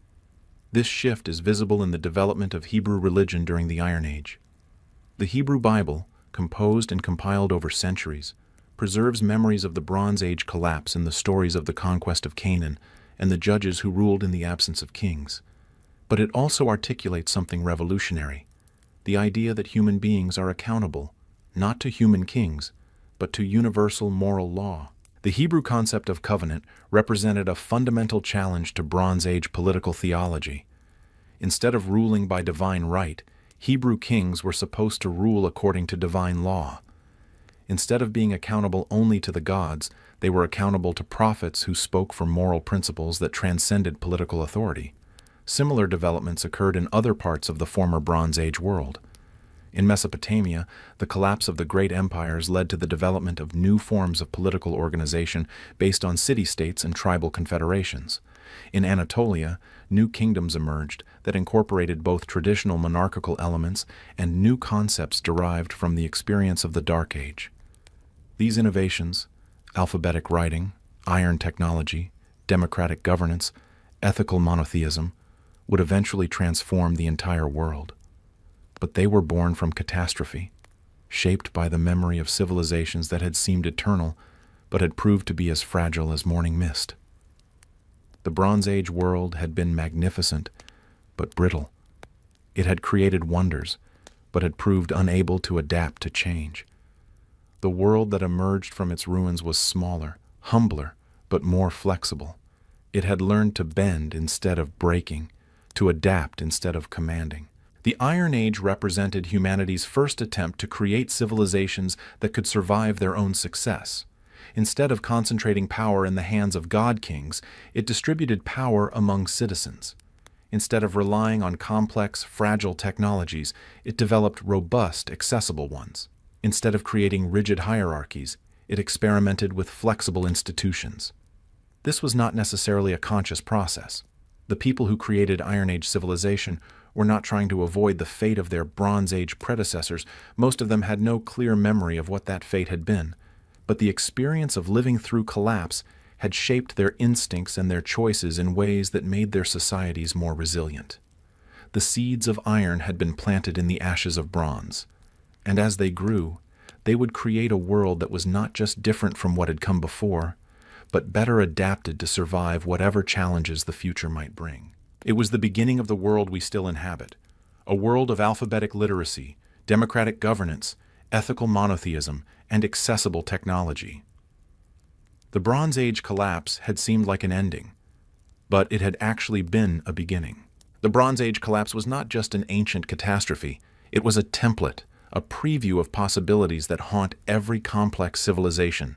The patterns that emerged in those dark centuries between 1200 and 900 BCE, the failure of trade networks, the collapse of central authority, the loss of literacy and technical knowledge, have repeated throughout history with eerie consistency. These patterns are not coincidental. They reflect fundamental vulnerabilities that affect all complex societies, regardless of their specific technologies or political structures. The Bronze Age collapse was the first well-documented example of what systems theorists now call civilizational collapse, the rapid breakdown of complex institutions that had taken centuries to develop. Understanding these patterns is not merely an academic exercise. We live in a civilization that is more complex, more interconnected, and more dependent on specialized knowledge than any that has ever existed. If the Bronze Age collapse can teach us anything, it is that such systems are more fragile than they appear, and that their collapse can happen faster and more completely than anyone expects. Consider the fall of Rome. In many ways, it followed the same script as the Bronze Age collapse. An interconnected world suddenly fragmented. Trade routes that had carried goods from Britain to India fell silent. Cities that had housed hundreds of thousands of people were abandoned to wilderness. Technologies were lost, literacy declined, and entire regions reverted to subsistence agriculture and tribal governance. The parallels are striking. Like the Bronze Age world, the Roman Empire had created an integrated economic system that spanned continents. Roman merchants could travel from Hadrian's Wall to the Sahara using standardized currencies and legal systems. Roman roads connected distant provinces with an efficiency that wouldn't be matched again for over 1,000 years. Like the Bronze Age collapse, the fall of Rome was not caused by any single factor. It was a systems failure, a cascade of interconnected problems that overwhelmed the empire's ability to adapt. Climate change disrupted agriculture. Migration pressure from beyond the frontier created military crises. Economic inequality undermined social cohesion. Political instability made effective governance impossible. Perhaps most critically, the very complexity that had made the empire powerful also made it vulnerable. The Roman economy depended on slave labor, which created structural inefficiencies and social tensions. The Roman military depended on recruiting barbarians, which eventually led to the barbarian takeover of the empire. The Roman administrative system depended on a literate elite, which became increasingly divorced from the masses they governed. The similarities extend beyond historical analogy. They reveal something fundamental about how complex systems fail. Whether we're talking about Bronze Age trade networks or Roman administrative systems, the same principles apply. Interconnection creates efficiency, but also vulnerability. Specialization increases productivity, but reduces resilience. Complexity enables achievements that would be impossible in simpler systems, but it also creates points of failure that can bring down the entire structure. This pattern has repeated throughout history. The Maya civilization collapsed around 900 CE in ways that eerily echo both the Bronze Age and Roman examples. Cities were abandoned, trade networks failed, and writing systems disappeared. The causes were similar too.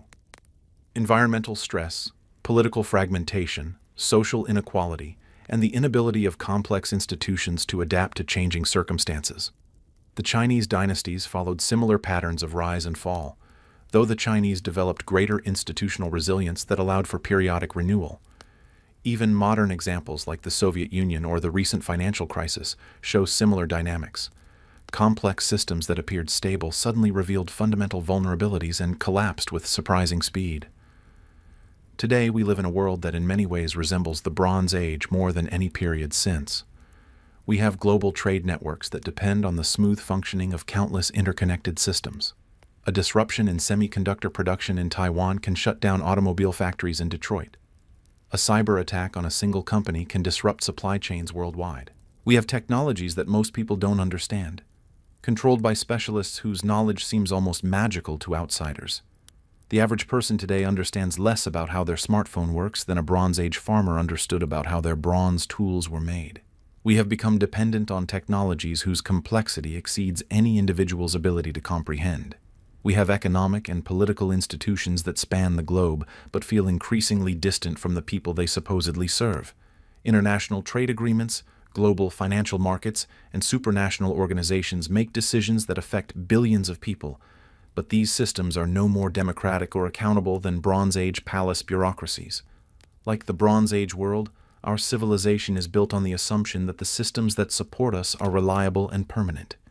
We expect the lights to turn on when we flip the switch, the internet to work when we open our laptops, the stores to be stocked when we need food.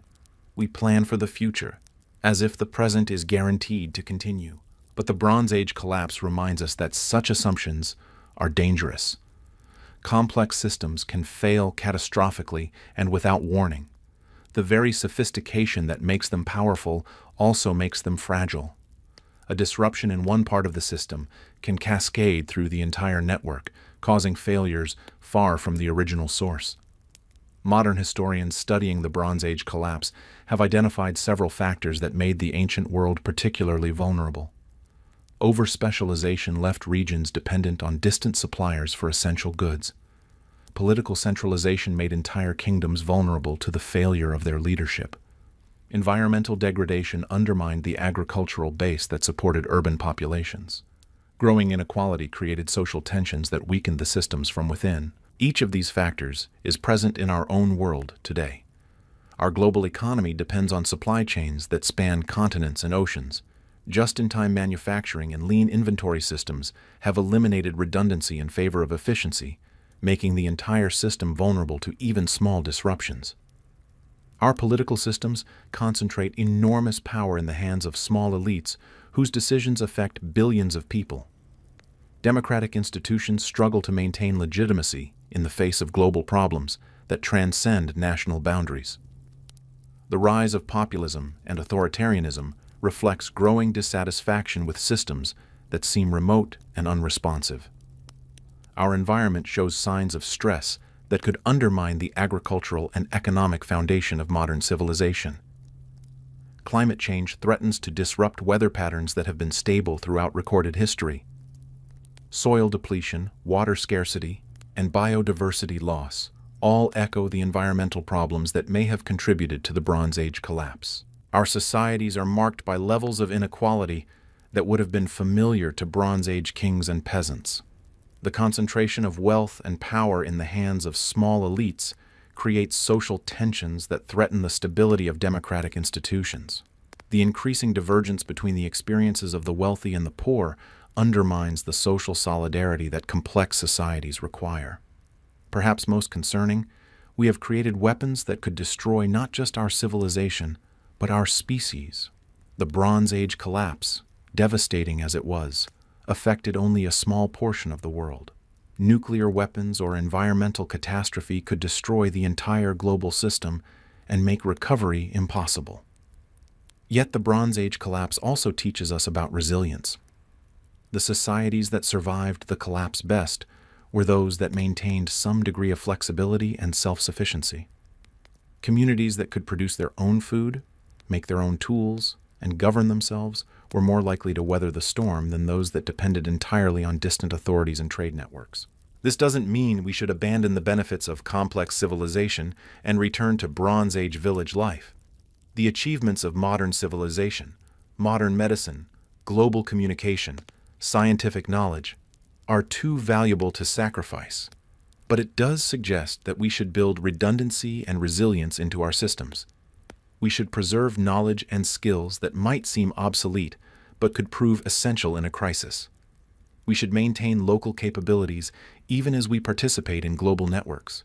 We should develop technologies that are robust and accessible rather than complex and fragile. We should create institutions that can function even when central authority fails. Most importantly, we should cultivate humility about our achievements. The Bronze Age rulers who commissioned monuments to their eternal glory could not imagine that their palaces would become archaeological sites visited by tourists from civilizations they never knew would exist. They believed their power was guaranteed by the gods and would endure until the end of time. We know better. We know that civilizations rise and fall, that knowledge can be lost, that systems can fail catastrophically. Yet we often act as if our own civilization is exempt from these historical patterns. We build cities in earthquake zones and flood plains. We create economic systems that require infinite growth on a finite planet. We assume that the technologies that support us will always function, and the institutions that govern us will always endure. The Bronze Age collapse reminds us that such assumptions are dangerous. It teaches us that civilization is not a destination but a journey, not an achievement, but a process that requires constant maintenance and renewal. Every generation must choose whether to sustain and improve the systems they inherit or allow them to decay and collapse. The collapse also reminds us that human beings are remarkably adaptable and creative. Even the worst catastrophes in history have been followed by renewal and innovation. The end of one world can become the beginning of another. The technologies and institutions that emerged from the Bronze Age collapse were often superior to what they replaced. The Greeks created concepts of democracy and philosophy that still guide us today. The Phoenicians developed commercial practices that became the foundation of modern capitalism. The Hebrews articulated ethical principles that influenced the development of human rights. All of these innovations emerged from the ruins of the Bronze Age world. This suggests that collapse, while catastrophic for those who experience it, can also be creative. When old systems fail, new possibilities emerge. When centralized authority breaks down, local initiative flourishes. When established ways of thinking are discredited, human creativity finds new expressions. But creativity in the aftermath of collapse requires preparation. The societies that recovered fastest from the Bronze Age collapse were those that preserved essential knowledge and skills through the crisis. The Phoenicians succeeded partly because they maintained their maritime traditions and commercial expertise even during the darkest periods. The Greeks built on oral traditions that preserved memories of the Bronze Age world. The key is to build resilience without sacrificing the benefits of complexity. This requires conscious design of systems that can function at multiple scales. We need global institutions that can coordinate responses to global problems, but we also need local institutions that can function when global systems fail. We need technologies that are both sophisticated and robust.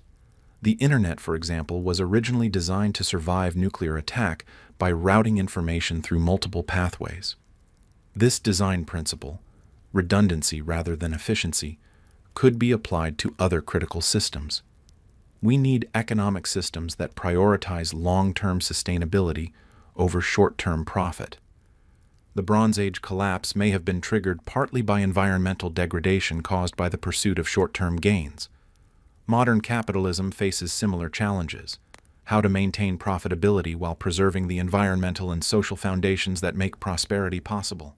We need educational systems that preserve diverse forms of knowledge, including practical skills that might seem obsolete in normal times but could prove essential in a crisis. The Bronze Age collapse led to the loss of crucial technical knowledge that had to be painfully rediscovered centuries later.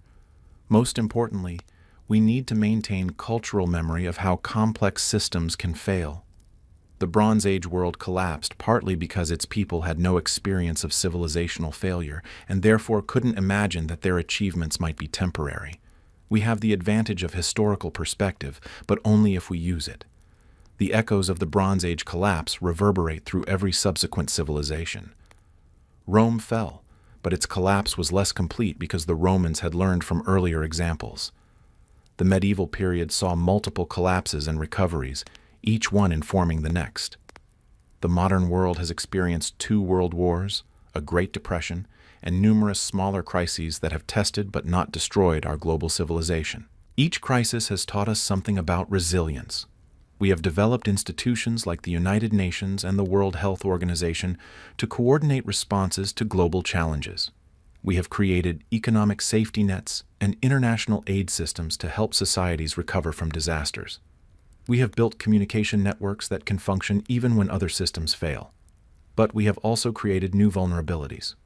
Our dependence on digital systems creates new possibilities for cascading failures. Our interconnected financial markets can transmit crises around the world in seconds. Our global supply chains are vulnerable to disruption from events thousands of miles away. The Bronze Age collapse teaches us that these vulnerabilities are not hypothetical. They are real, and they will be tested. The question is not whether our civilization will face serious challenges, but whether we will be prepared for them when they come. The ruins of Bronze Age palaces are not just archaeological curiosities. They are reminders of what we could lose if we are not careful. But they are also symbols of hope. They prove that human beings can survive even the most complete catastrophes, that creativity and resilience can emerge from the darkest circumstances, that the end of one world can become the beginning of another. The stories written in stone at Mycenae and Hattusa are not finished. We are still writing them, still choosing whether our civilization will join the ranks of the lost and forgotten, or find ways to adapt and endure. The Bronze Age collapse teaches us that this choice is more urgent and more difficult than we like to admit. But it also teaches us that it is a choice we can make. In the depths of the Dark Age, when palaces lay empty and trade routes grew silent. There were those who remembered, not the grand details, those were lost with the scribes and their burning libraries, but something deeper, more essential. The memory keepers were not scholars or priests, but storytellers, singers, craftsmen who carried fragments of the lost world in their hearts and passed them down through generations like sacred flames. These were the people who refused to let the Bronze Age world disappear completely. They were the guardians of humanity's first great experiment in civilization, preserving its essence even as its physical manifestations crumbled into dust. Without them, we would know nothing of the world that existed before the darkness fell. The memory keepers came from all walks of life. They were the bards who sang of heroes sailing wine-dark seas to cities of gold. They were the metal workers who still knew the secret of mixing tin and copper, even if they no longer understood why their ancestors had crossed continents to obtain these metals. They were the sailors who navigated by stars whose names they still remembered, following routes established by Bronze Age merchants whose kingdoms had vanished into legend. But perhaps most remarkably, they were the communities that preserved religious practices whose origins stretched back to the palace temples of Knossos and Mycenae. Archaeological evidence suggests that some sacred sites continued to receive offerings and attention throughout the Dark Age, tended by people who had forgotten the original meaning of their rituals, but somehow understood their importance. At Delphi, where the oracle would later advise kings and philosophers, Bronze Age figurines have been found alongside offerings from the Dark Age. The site was never completely abandoned. Somehow, through 3 centuries of social collapse, people continued to recognize it as sacred.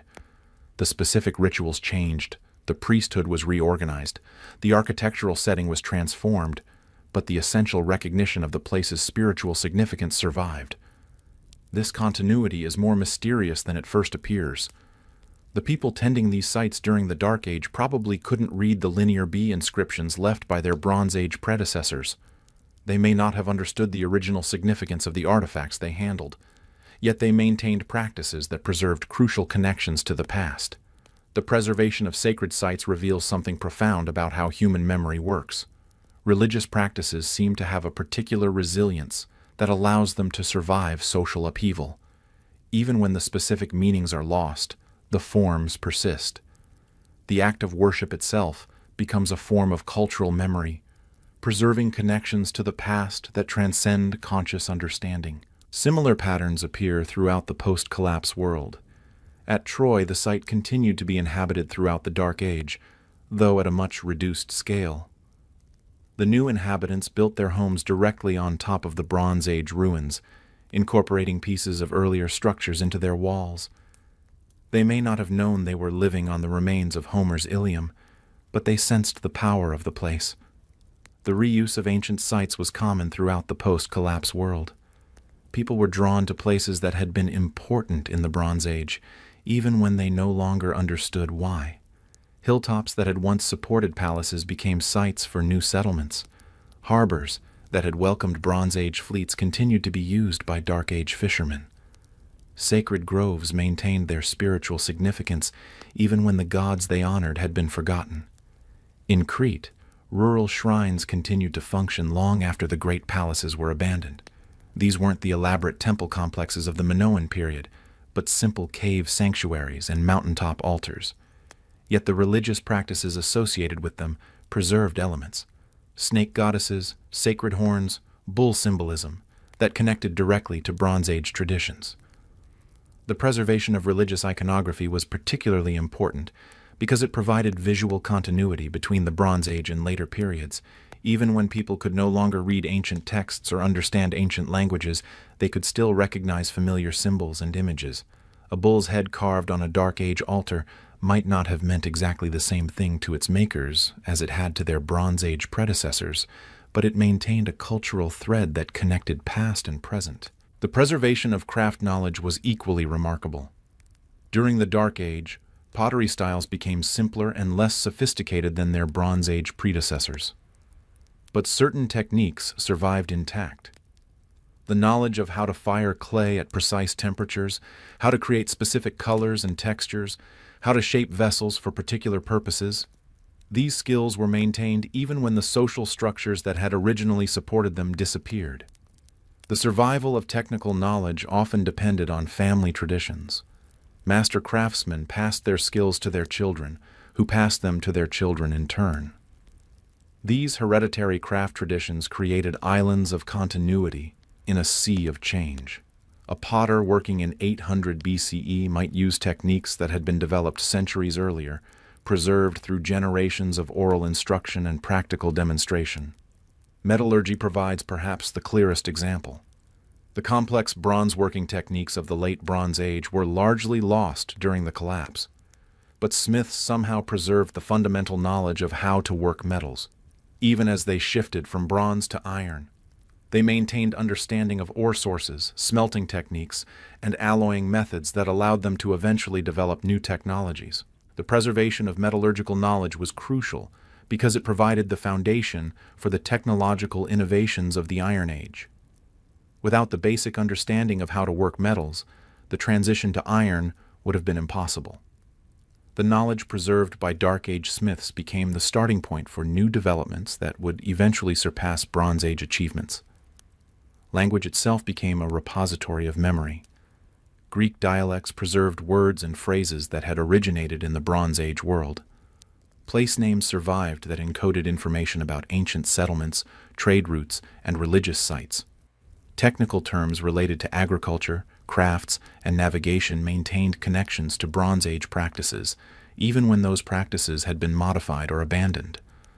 The preservation of language was particularly important because it provided a vehicle for other forms of cultural memory. Epic poetry could be composed and transmitted because the language retained the vocabulary and grammatical structures necessary to describe Bronze Age realities.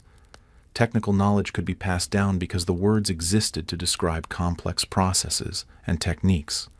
Epic poetry maintained detailed knowledge of Bronze Age geography, warfare, and social customs, even when the singers no longer understood their historical significance. The Iliad and Odyssey are perhaps the most remarkable examples of cultural memory preservation. Composed centuries after the collapse they describe, these poems maintain accurate details about Bronze Age military equipment, architectural features, and geographical locations. Homer describes the silver-studded sword and bronze-tipped spear that were indeed typical of late Bronze Age warfare. He places his heroes in palaces with features that match archaeological discoveries at Mycenaean sites. He describes ships and sailing techniques that correspond to what we know about Bronze Age navigation. The poems preserve a level of technical detail that could only have been maintained through careful oral transmission. Most intriguingly, the poems preserve memories of a world where different regions were connected by regular trade and diplomatic contact. Odysseus's wanderings take him to places that had indeed been part of Bronze Age trade networks. The catalogue of ships in the Iliad preserves what appears to be an actual Bronze Age political geography, listing kingdoms and rulers whose historical existence is confirmed by archaeological evidence. The accuracy of these geographical and political details suggests that epic poetry served as a form of historical archive. The poems were not just entertainment but repositories of collective memory about the Bronze Age world. Bards who performed these epics were not just entertainers but custodians of cultural heritage. But memory is also transformative. The Bronze Age world that survived in oral tradition was not the mundane reality of bureaucratic records and commercial transactions. It was a world of heroes and monsters, gods and magic. The palace administrators became warrior kings. The trade disputes became epic battles. The political marriages became romantic tragedies. This transformation was not accidental distortion but creative adaptation. The memory keepers were not trying to preserve historical facts, but to extract meaning from the ruins of their ancestors' world. They turned the collapsed Bronze Age into a mythology that could guide and inspire their own Dark Age communities. The process of mythologization served important social functions. It provided models of heroic behavior for Dark Age warriors. It preserved concepts of honor and justice that could guide political decisions. It maintained connections to divine authority that legitimized human institutions. The heroes of epic poetry were not just entertaining characters, but cultural exemplars. In this process, the memory keepers preserved something more valuable than factual information. They maintained a vision of human possibility that transcended the immediate circumstances of their diminished world. The heroes of epic poetry represented not what people were, but what they could aspire to become. The golden age of legend provided hope that greatness was possible even in dark times. When literacy returned to Greece in the 8th century BCE, these oral traditions became the foundation of written literature. But they were also something more. They were proof that human culture could survive even the most complete civilizational collapse. Knowledge could be lost. Technologies could be forgotten. Institutions could crumble. But as long as people remembered stories, something essential would endure. The transformation of Bronze Age history into Dark Age mythology had lasting consequences. The heroic ideals preserved in epic poetry would influence Greek concepts of virtue and excellence. The tragic themes of epic literature would shape Greek understanding of human destiny. The democratic values implicit in epic assemblies would contribute to the development of Greek political thought. But the preservation of memory was not limited to Greece. Throughout the former Bronze Age world, similar processes were at work. In Anatolia, folk traditions preserved memories of Hittite kings and their deeds. In the Levant, tribal genealogies maintained connections to Bronze Age peoples and places. In Egypt, priestly traditions preserved fragments of ancient wisdom even during periods of political chaos. The Hebrew Bible represents perhaps the most successful example of memory preservation from this period. The biblical narratives preserve detailed memories of Bronze Age and early Iron Age events, though transformed through theological interpretation. The stories of the patriarchs, the Exodus from Egypt, and the conquest of Canaan all contain elements that correspond to archaeological and historical evidence from the late Bronze Age and early Iron Age. Like Greek epic poetry, the Hebrew Bible transforms historical events into moral and theological narratives. But it also preserves remarkable details about ancient customs, geographical locations, and political situations. The accuracy of many biblical descriptions has been confirmed by archaeological discoveries, suggesting that oral traditions can preserve historical information with surprising fidelity across long periods.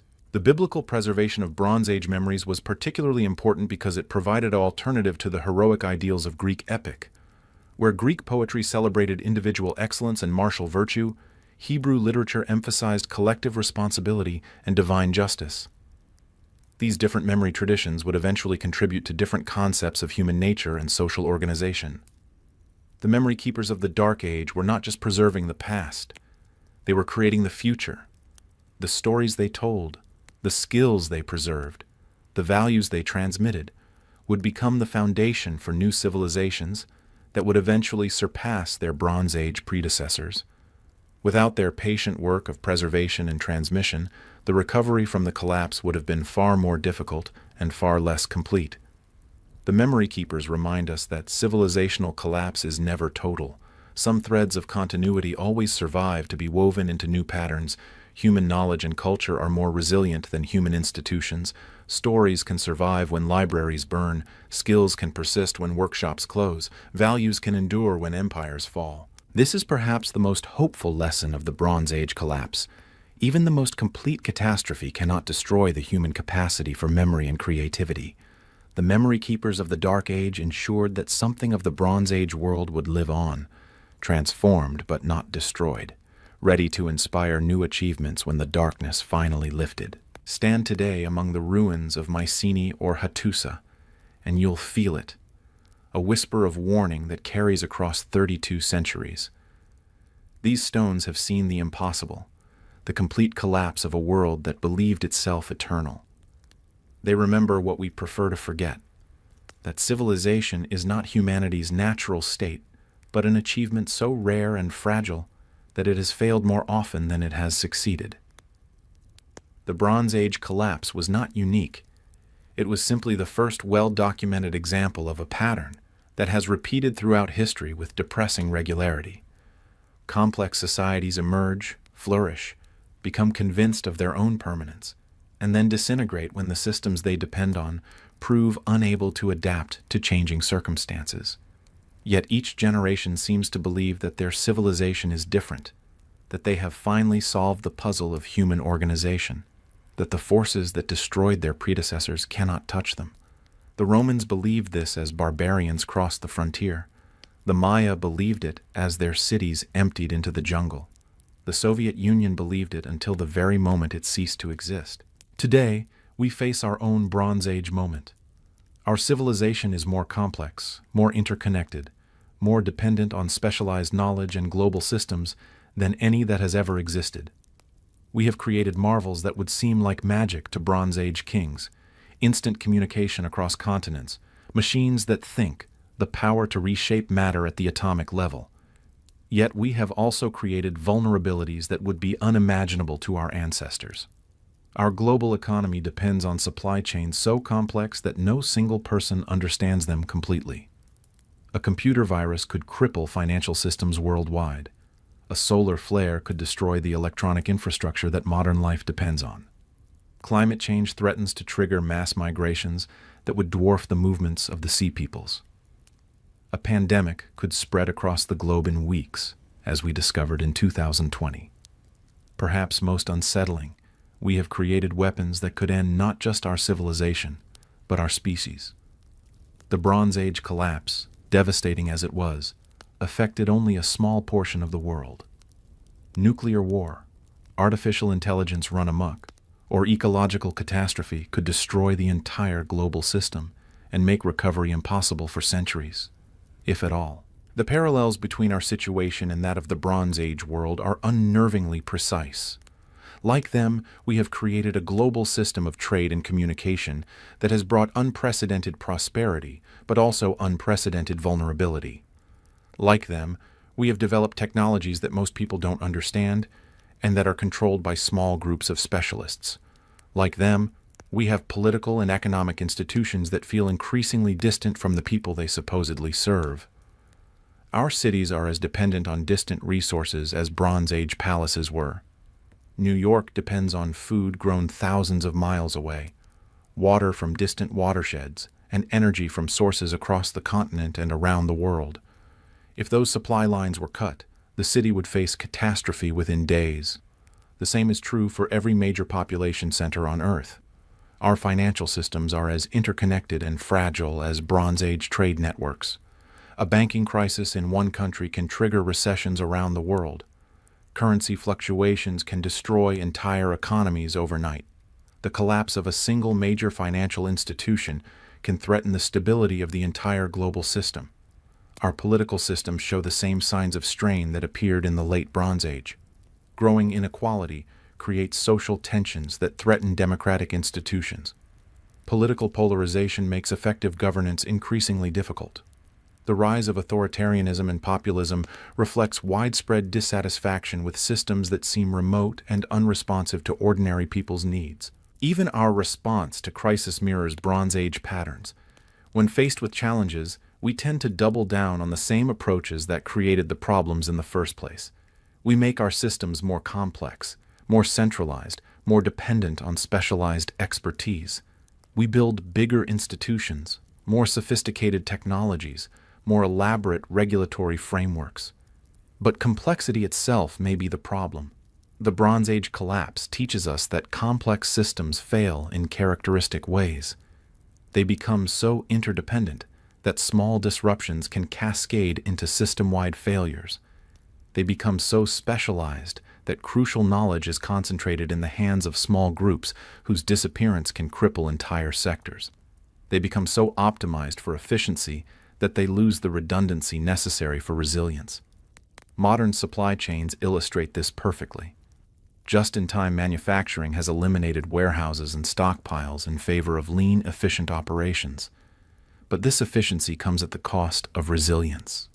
When the Ever Given blocked the Suez Canal for 6 days in 2021, it disrupted global trade for months. A single ship stuck in a single canal revealed how fragile our entire economic system really is. The COVID-19 pandemic provided an even clearer example. Despite decades of warnings from epidemiologists, most countries were completely unprepared for a global pandemic. Hospitals ran out of basic protective equipment. Supply chains for essential medicines collapsed.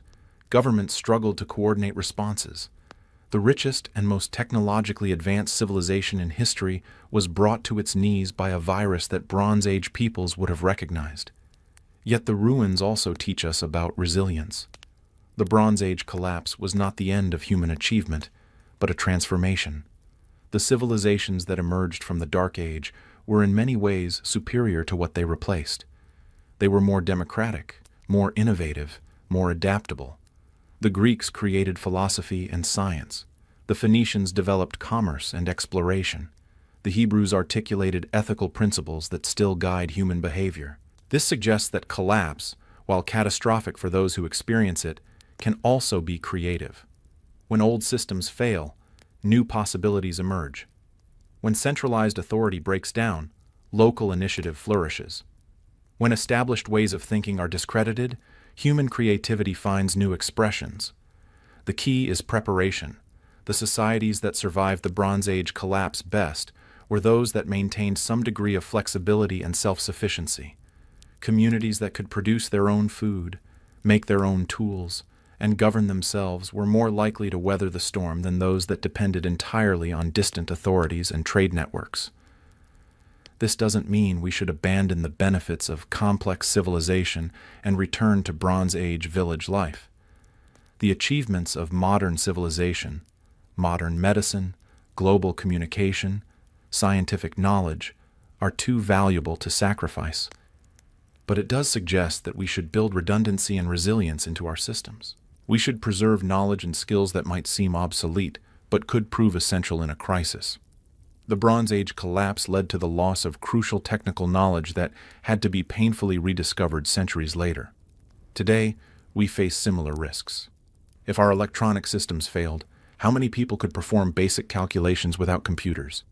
If global supply chains collapsed, how many communities could feed themselves from local resources? We should maintain local capabilities even as we participate in global networks. The internet was originally designed to survive nuclear attack by routing information through multiple pathways. This design principle, redundancy rather than efficiency, could be applied to other critical systems. Food production, energy generation, and manufacturing could all be made more resilient by distributing capabilities rather than concentrating them. We should create institutions that can function at multiple scales. The Bronze Age world collapsed partly because it was too centralized. When the great palaces fell, entire regions lost the ability to govern themselves. Modern institutions face similar risks. If the federal government failed, how many states could maintain order? If global institutions collapsed, how many nations could function independently? Most importantly, we should cultivate humility about our achievements. The Bronze Age rulers who commissioned monuments to their eternal glory could not imagine that their palaces would become archaeological sites visited by tourists from civilizations they never knew would exist. They believed their power was guaranteed by the gods and would endure until the end of time. We know better. We know that civilizations rise and fall, that knowledge can be lost, that systems can fail catastrophically. Yet we often act as if our own civilization is exempt from these historical patterns. We build cities in earthquake zones and floodplains. We create economic systems that require infinite growth on a finite planet. We assume that the technologies that support us will always function, and the institutions that govern us will always endure. The Bronze Age collapse reminds us that such assumptions are dangerous. It teaches us that civilization is not a destination, but a journey, not an achievement, but a process that requires constant maintenance and renewal. Every generation must choose whether to sustain and improve the systems they inherit or allow them to decay and collapse. The choice we face today is more urgent than any previous generation has confronted. We have the power to destroy ourselves completely, but we also have the knowledge to build more resilient systems than any civilization has ever possessed. We understand more about how complex systems work and why they fail. We have technologies that could help us create more robust and adaptable societies. Whether we use these advantages wisely will determine whether archaeologists 3,000 years from now will study the ruins of our civilization with the same mixture of wonder and sadness that we bring to Bronze Age sites today. The choice is ours. The time is now. The Bronze Age world believed it was eternal. We know better. We know that all human achievements are temporary. that even the greatest civilizations must eventually pass away. But we also know that ending is not the same as failure. The Bronze Age collapse was not a failure. It was a transformation that led to new and better forms of human organization. If our civilization must face its own moment of collapse, perhaps we can ensure that it too becomes a transformation rather than an ending. Perhaps we can learn from the ruins of the past to build a future that is not just more prosperous but more resilient, not just more complex but more adaptable, not just more powerful but more wise. The stones of Mycenaean Hattusa have been speaking to us for 3,000 years. They tell us that civilizations die, but they also tell us that new civilizations can be born from the ashes of the old. They remind us that human beings are incredibly creative and adaptable, capable of surviving even the most complete catastrophes and building something better from the ruins. The Bronze Age collapse was not the end of the world. It was the end of a world. And that perhaps makes all the difference. We are not the first to face the abyss. We will not be the last. But as long as we remember the stories, as long as we learn from the ruins, as long as we choose hope over despair, something of what we have built will endure. The Bronze Age is gone, but its lessons remain. We are all part of its story, whether we realize it or not. The final chapter has not yet been written.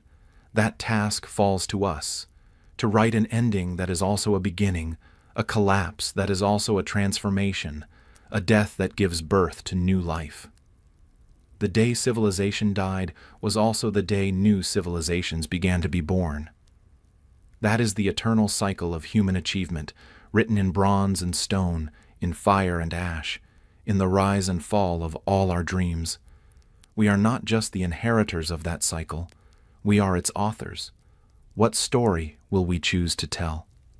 So tonight, as you settle into your warm bed in your heated home, connected to a world of instant communication and global trade, remember the Bronze Age. Remember that all of this, every technology, every institution, every comfort we take for granted, is more fragile than we know. The silence that fell over Mycenae could fall over us too. The darkness that swallowed Hattusa could swallow our cities as well. But remember also that from darkness, new light can emerge. From collapse, new possibilities can arise. From endings, new beginnings can grow. The Bronze Age died, but its children learned to build better worlds. If our civilization must face its own Bronze Age moment, perhaps we too can learn to build something better from the ruins. That is the eternal lesson written in bronze and stone, in fire and silence, in the rise and fall of all human dreams. We are not the first to face the abyss. We will not be the last. But as long as we remember the stories, as long as we learn from the ruins, as long as we choose hope over despair, civilization itself will endure. The Bronze Age collapse was not the end of the world. It was the end of a world, and that, perhaps, makes all the difference.